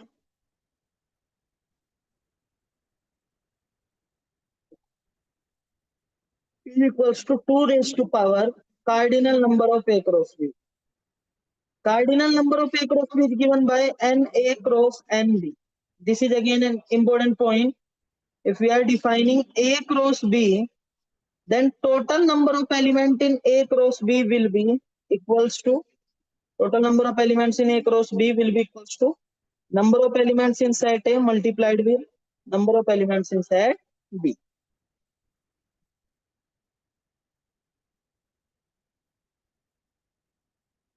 Let's have a question.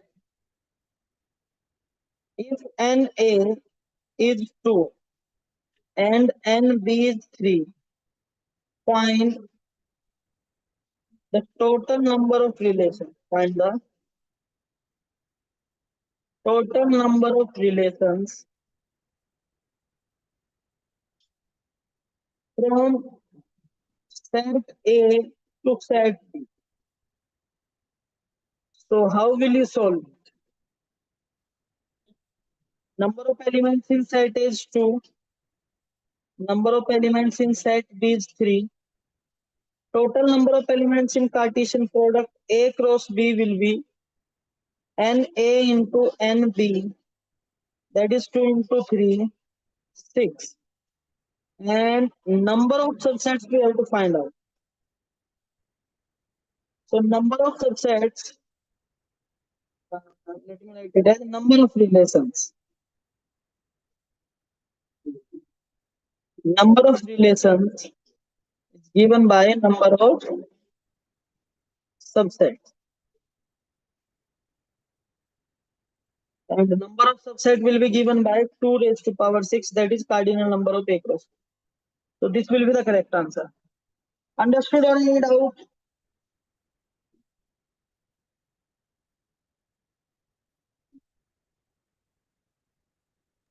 Understood, sir.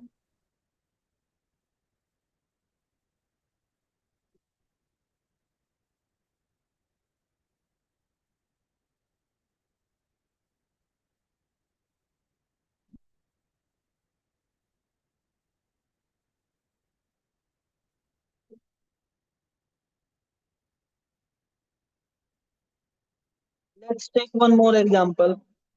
Let's say R is a relation which is defined from set A to set B. Set A is 1, 2, 3, and set B is 2, 4, 6, 7. Relation R is defined from set A to set B such that y is equals to 2x. Such that x is related to y in such a way that y is equals to 2x. So what will be the relation? So because relation R is defined from set A to set B, so first element has to be taken from set A. First element of set A is 1. And according to the relation, what will be the value of y in this case? 2 into 1, 2. 2 is present in set B. Then we have second element 2. This will be related with 4 by this definition, 2 into 2, 4. And 3 will be related with 6. So this is the relation in roster form. And this is relation in set builder form. If we ask you domain of relation R, so domain will be first element of all the ordered pairs. So this will be 1, 2, 3. And if we ask for range of relation R, this will be the second element, that is 2, 4, 6. And if we ask codomain of relation R, this will be complete set B. Set B is complete codomain. 2, 4, 6, 7. So from this example, we can define domain of a relation. Domain of a relation R will be set of element X such that X belongs to ordered pair X, Y, and X will come from set A.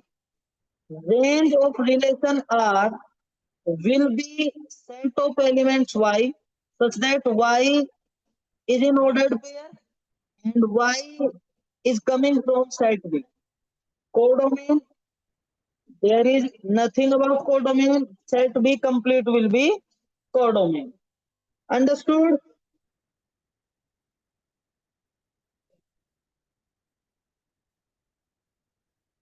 Yes, understood or any doubt?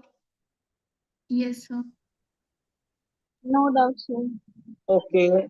Now we are left with only general aptitude. In general aptitude last हमने क्या किया था? Port and string किया था ना?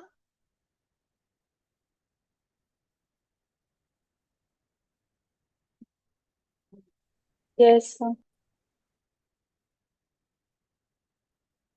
तो आज हम करेंगे problems on train.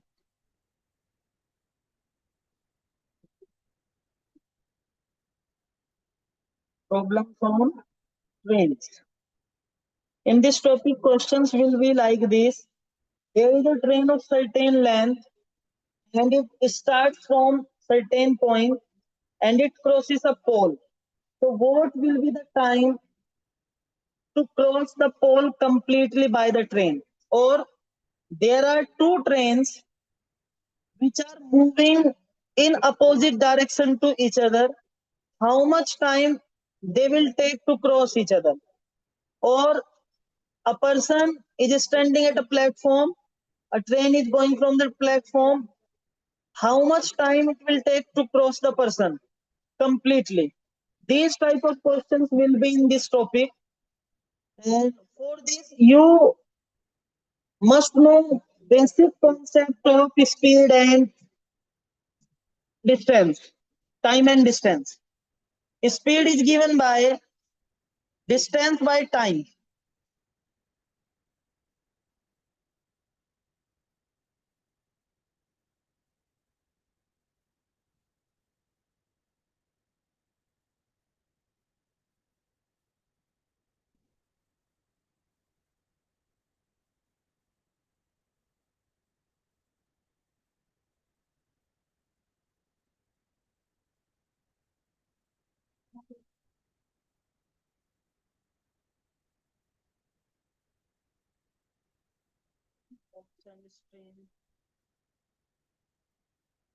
Okay.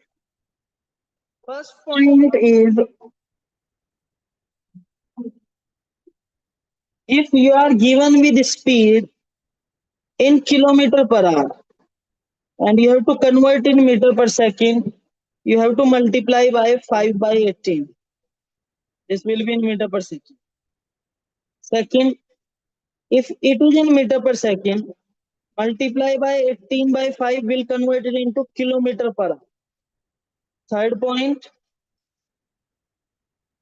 if there is a train of length L meter and there is a pole or a standing man or a signal post, then time taken by the train to cross it will be equals to time taken by the train to cover L meter.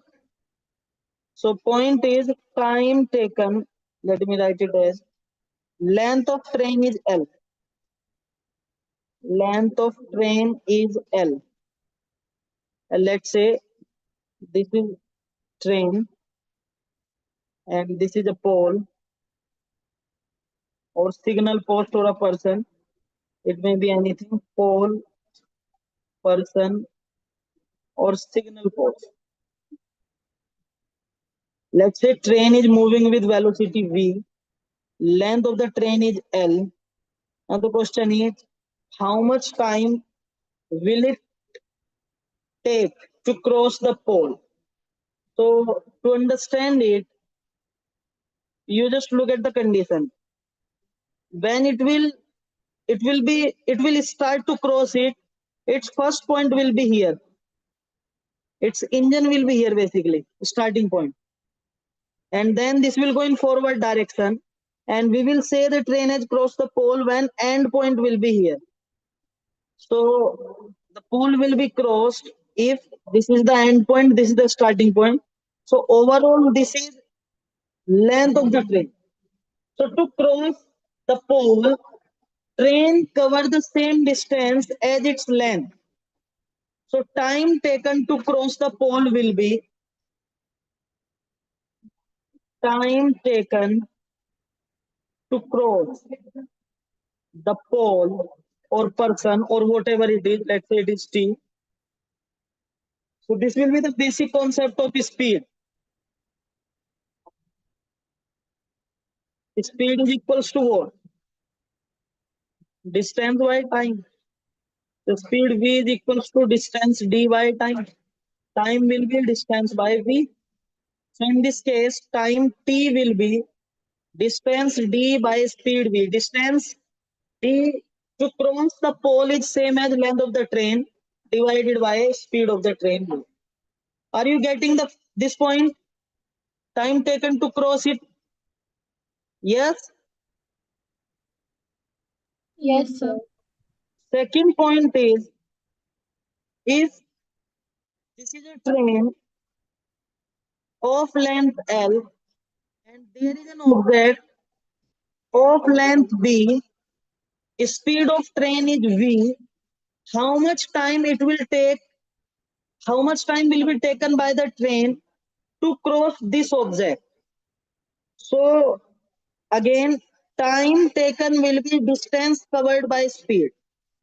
In this case, distance covered by the train to cross the object will be length of the train by itself plus length of the object. This will be the total distance covered by the train to cross it divided by its speed. Understood? Next point is, about relative velocity. If there are two trains, train 1 which is going in this direction with velocity u, train 2 which is going in the same direction with velocity u, and let's say T2 is faster than T1, which means the speed of train T2 is greater than speed of train 1. What will be their relative velocity? So in this case, relative velocity will be difference between their velocity, that is u minus v. Second, if the question is like how much time they will take to cross each other, question is like this: there are two trains which are moving into the same direction with different velocity u and v. One train is faster than the other train, so faster train will cross the slower train. So how much time they will take to cross each other? So again, you can write the formula for time taken to cross each other will be distance covered by them divided by velocity they are having. So in this case, if length of train T1 is L1 and length of train T2 is L2, so what will be the total distance they will cover?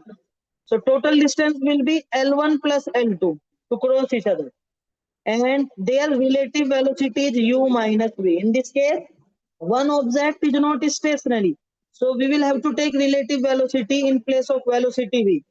So time taken to cross each other by two trains into the same direction with different velocity will be length of the trains divided by relative velocity. Understood? Understood or any doubt? Yes, sir. Okay. Next case is we have again two trains, but this time these trains are moving in opposite direction.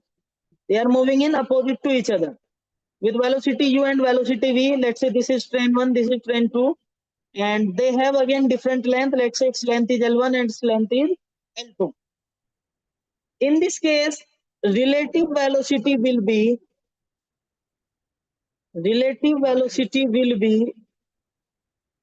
v plus u, because we are adding them, so it doesn't matter which one is greater and which one is smaller. Relative velocity is v plus u. What will be the time taken to cross each other? Again, concept will be distance by speed. Overall distance to cross each other will be length of the trains, that is L1 plus L2, sum of length of the trains, and relative velocity v plus u. Understood or any doubt? Understood, sir. Okay, last point is, this is important result, very very important result. If two trains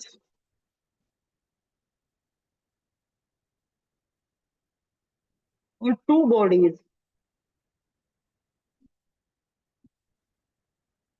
start at a time, start at the same time, start at the same time from point A and B towards each other, from point A and point B towards each other, and after crossing each other, after crossing each other, they take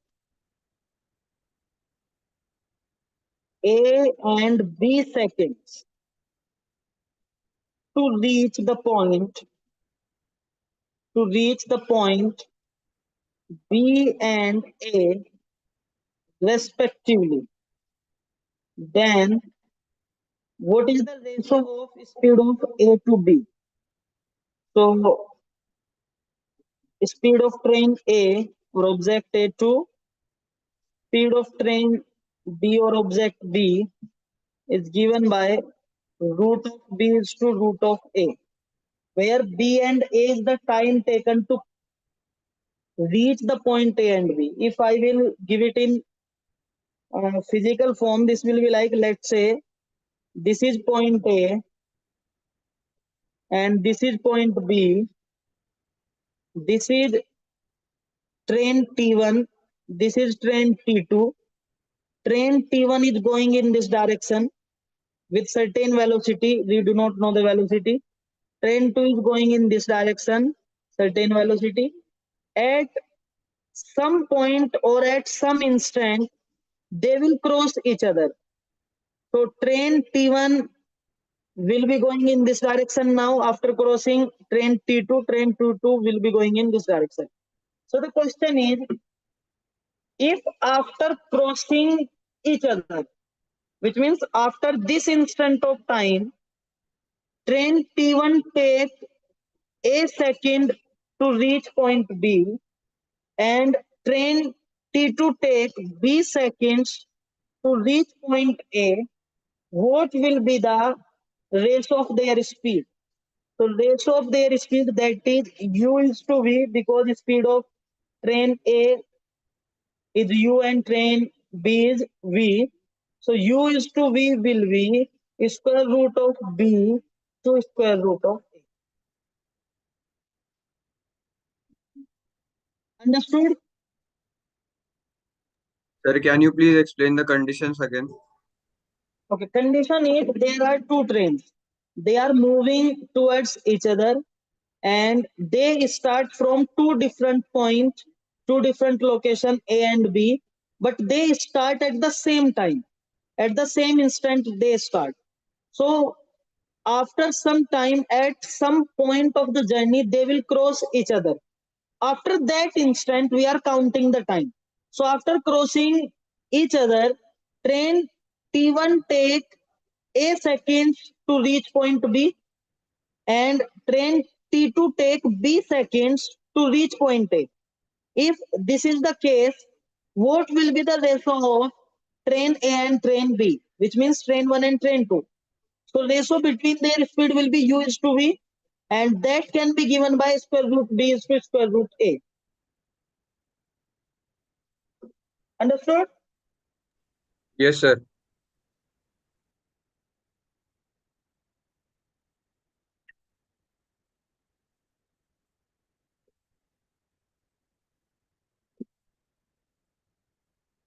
Okay, now we can solve some questions. Questions will be simple.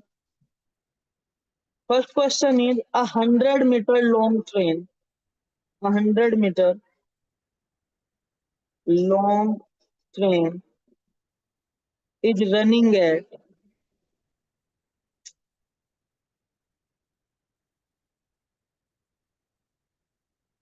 is running at 30 kilometer per hour. Find the time taken. Find the time taken by the train. Find the time taken by the train to cross a man standing near the railway line. Near the railway line. So I already told you, if there is a person standing at a platform or there is a pole or there is a signal post, time taken to cross the pole or person or signal post will be same as distance by speed. So first of all, we will find out distance and speed. In this case, distance will be same as length of the train, that is 100-meter long, and the speed is given to us 30 kilometer per hour. But distance is in meter. So we have to convert it into meter per second. To convert it into meter per second, we will multiply it 5 by 18. And I think this will be 6 5 the 6 3 the. We will be 25 by 3. Now we can apply the formula. T will be distance, that is length of the train upon speed of the train. 100 divided by 25 by 3. Rearranging this will give 100 times 3, over 25. 25 for the time taken to cross the man will be 12 seconds. Understood? Understood? Okay. Next question is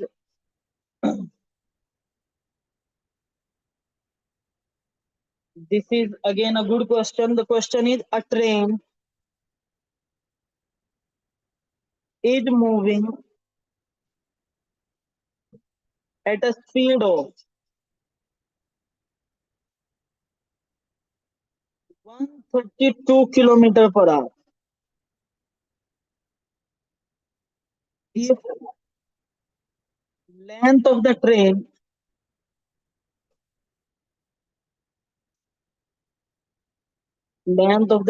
is 110 meter, how long will it take to cross a railway platform? Cross a railway platform of length platform 165 meter long. So again, if we want to have time, it will be simply distance by speed. First of all, let's say what is the speed? Speed is 132 kilometer per hour have to be converted into meter per second. So 132 into 5 by 18. Solve it. 132 into 5 by 18 will be how much? This will be 22 and this will be 3. This will be 110 by 3 meter per second. Now we will find out distance covered by the train to cross the platform. So let's say this is train, and here we have platform. It will cross the platform. This is platform of certain length. Length of the platform is 165 meter long. So the train will cross platform when the end point of the train will be here. This will be the condition when we will say that the train had crossed the platform. So if you will look at the figure, you will understand it. This is the distance, and this is also the distance which is covered by the train to cross the platform. So this is 165, and length of the train by itself, that is 110 meter. Which means in this case, total distance which train has to cover is 165 plus 110. So D will be how much? This will be, I think, 275. And now we can direct apply the formula. T is D by V. D is 275 divided by V, that is 110 by 3. And rearranging, this will be 275 into 3 divided by 110. If you will solve it, this will be how much? Let's divide it by 5.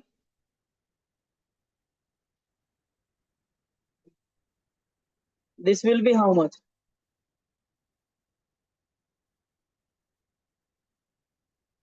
22. This will be 11 times 5 and 2. So 15 by 2 will be the time taken by the train to cross the platform. Are you getting it? The main concept is time is equal to distance by speed. So you have to find out speed and distance. Speed will be given into the question directly. The question mainly will be on distance. So you have to be careful about distance. If it is crossing a pole, distance will be length of the train by itself. And if you are crossing an object which is stationary with certain length, like platform or a box of certain length or a bus of certain length, then distance covered will be length of the train plus length of the object. Understood? Yes, sir. Let's say another question is a 160-meter long train crosses a 160-meter platform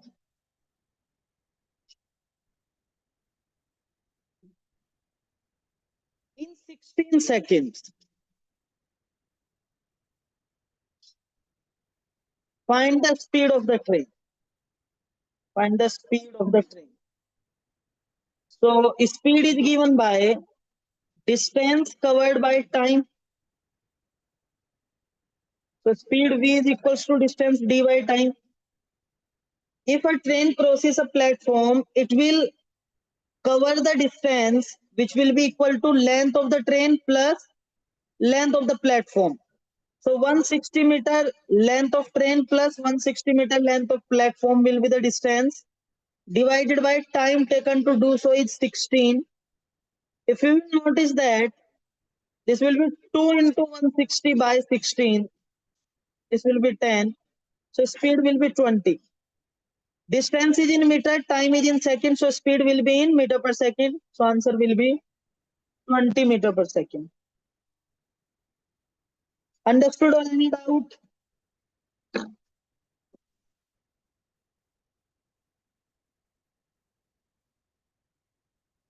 Any doubt? Next question here. A person is standing on a railway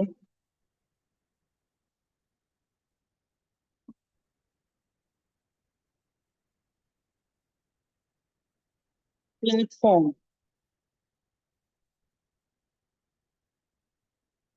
Notice that a train took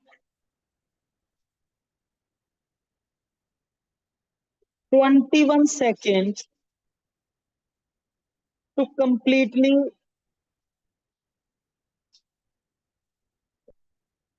pass through the platform. Pass through the platform of 84-meter length. And it took 9 seconds in passing him.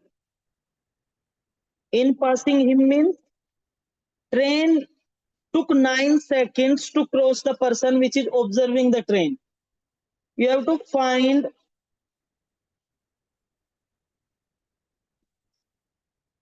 speed of the train. Find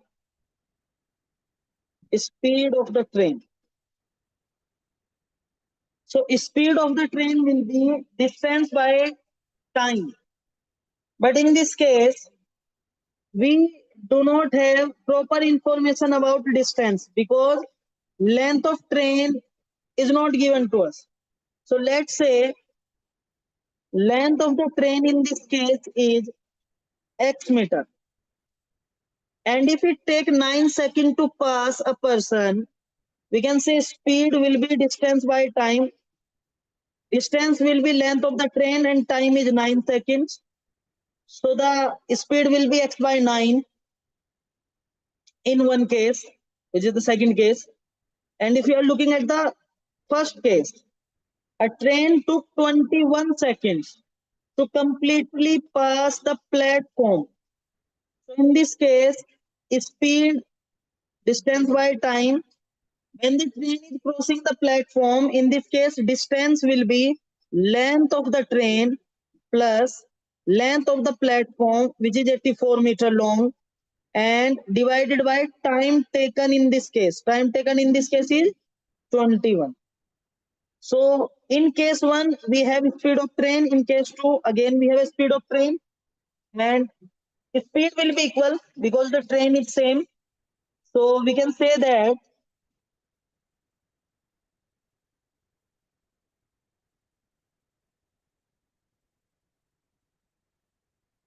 x by 9 plus x plus 84 divided by 21. Sorry,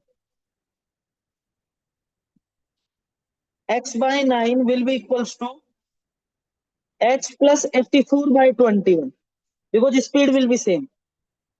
So on cross multiplication, this will be 21x is equal to 9x plus 9 into 84. And if you will take it on other side, 21 minus 9 will be how much? 21 minus 9. 12. Yes. 12. 12. 9 into 84. So x will be 9 into 84 by 12. 12, 7 ja 84. So 7 into 9 will be 63. So length of the train is 63 meter. And if you want to have speed, we can have speed from v x by 9. That will be 63 divided by 9. This will be how much? 7 meter per second. Understood or any doubt?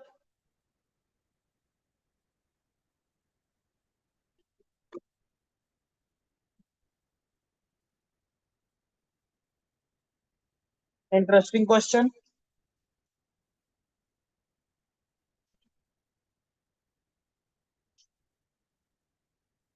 A train traveling with a constant speed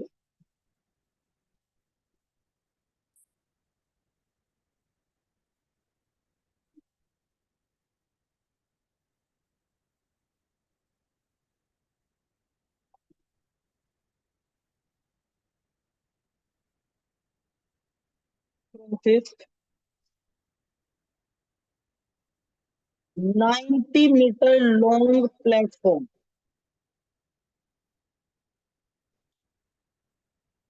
in 12 seconds and 120-meter long platform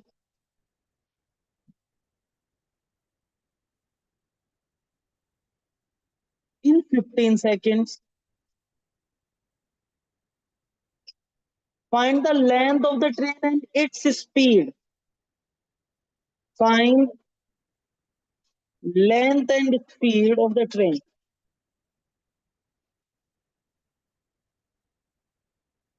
So case 1, it is moving with a constant speed and it takes 12 seconds to cross 90-meter long platform. And we do not know the length of train. Let's say length of train is x. Length of train is x. So in first case, total distance will be x plus 90. X is the length of train and 90 meter is the length for platform. And this much distance is covered in 12 seconds. So this will be the speed of train. And the same speed will be there if it crosses platform of length 120 meter. So length of train is x and this time platform length is 120 and time taken is 15 seconds. So if you will solve it, this will be 3 4 ja 3 5 ja cross multiply 5x plus 450 is equals to 4x plus 480 and take 4x on other side, this will be x. 480 minus 450 will be how much? 30. So length of the train is 30 meters.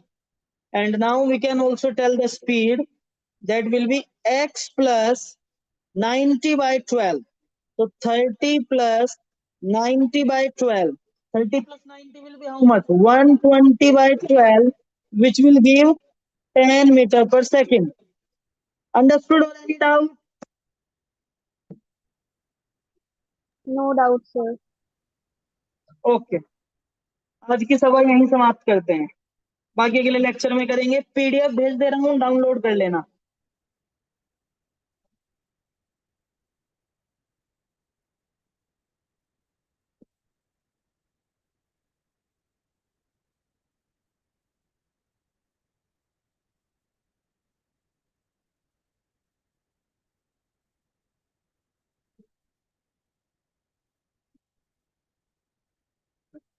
क्या date है आज? 10।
क्या है, download करो।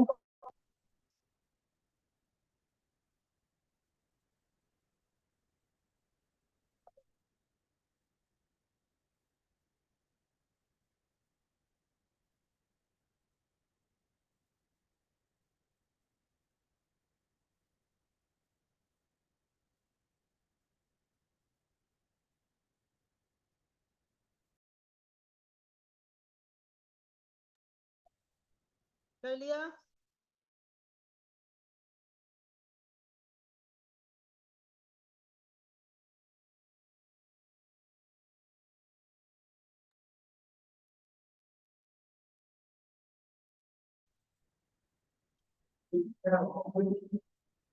भाई कर लिया ना download? Yes, sir. Yes, sir. No, sir, take a few minutes.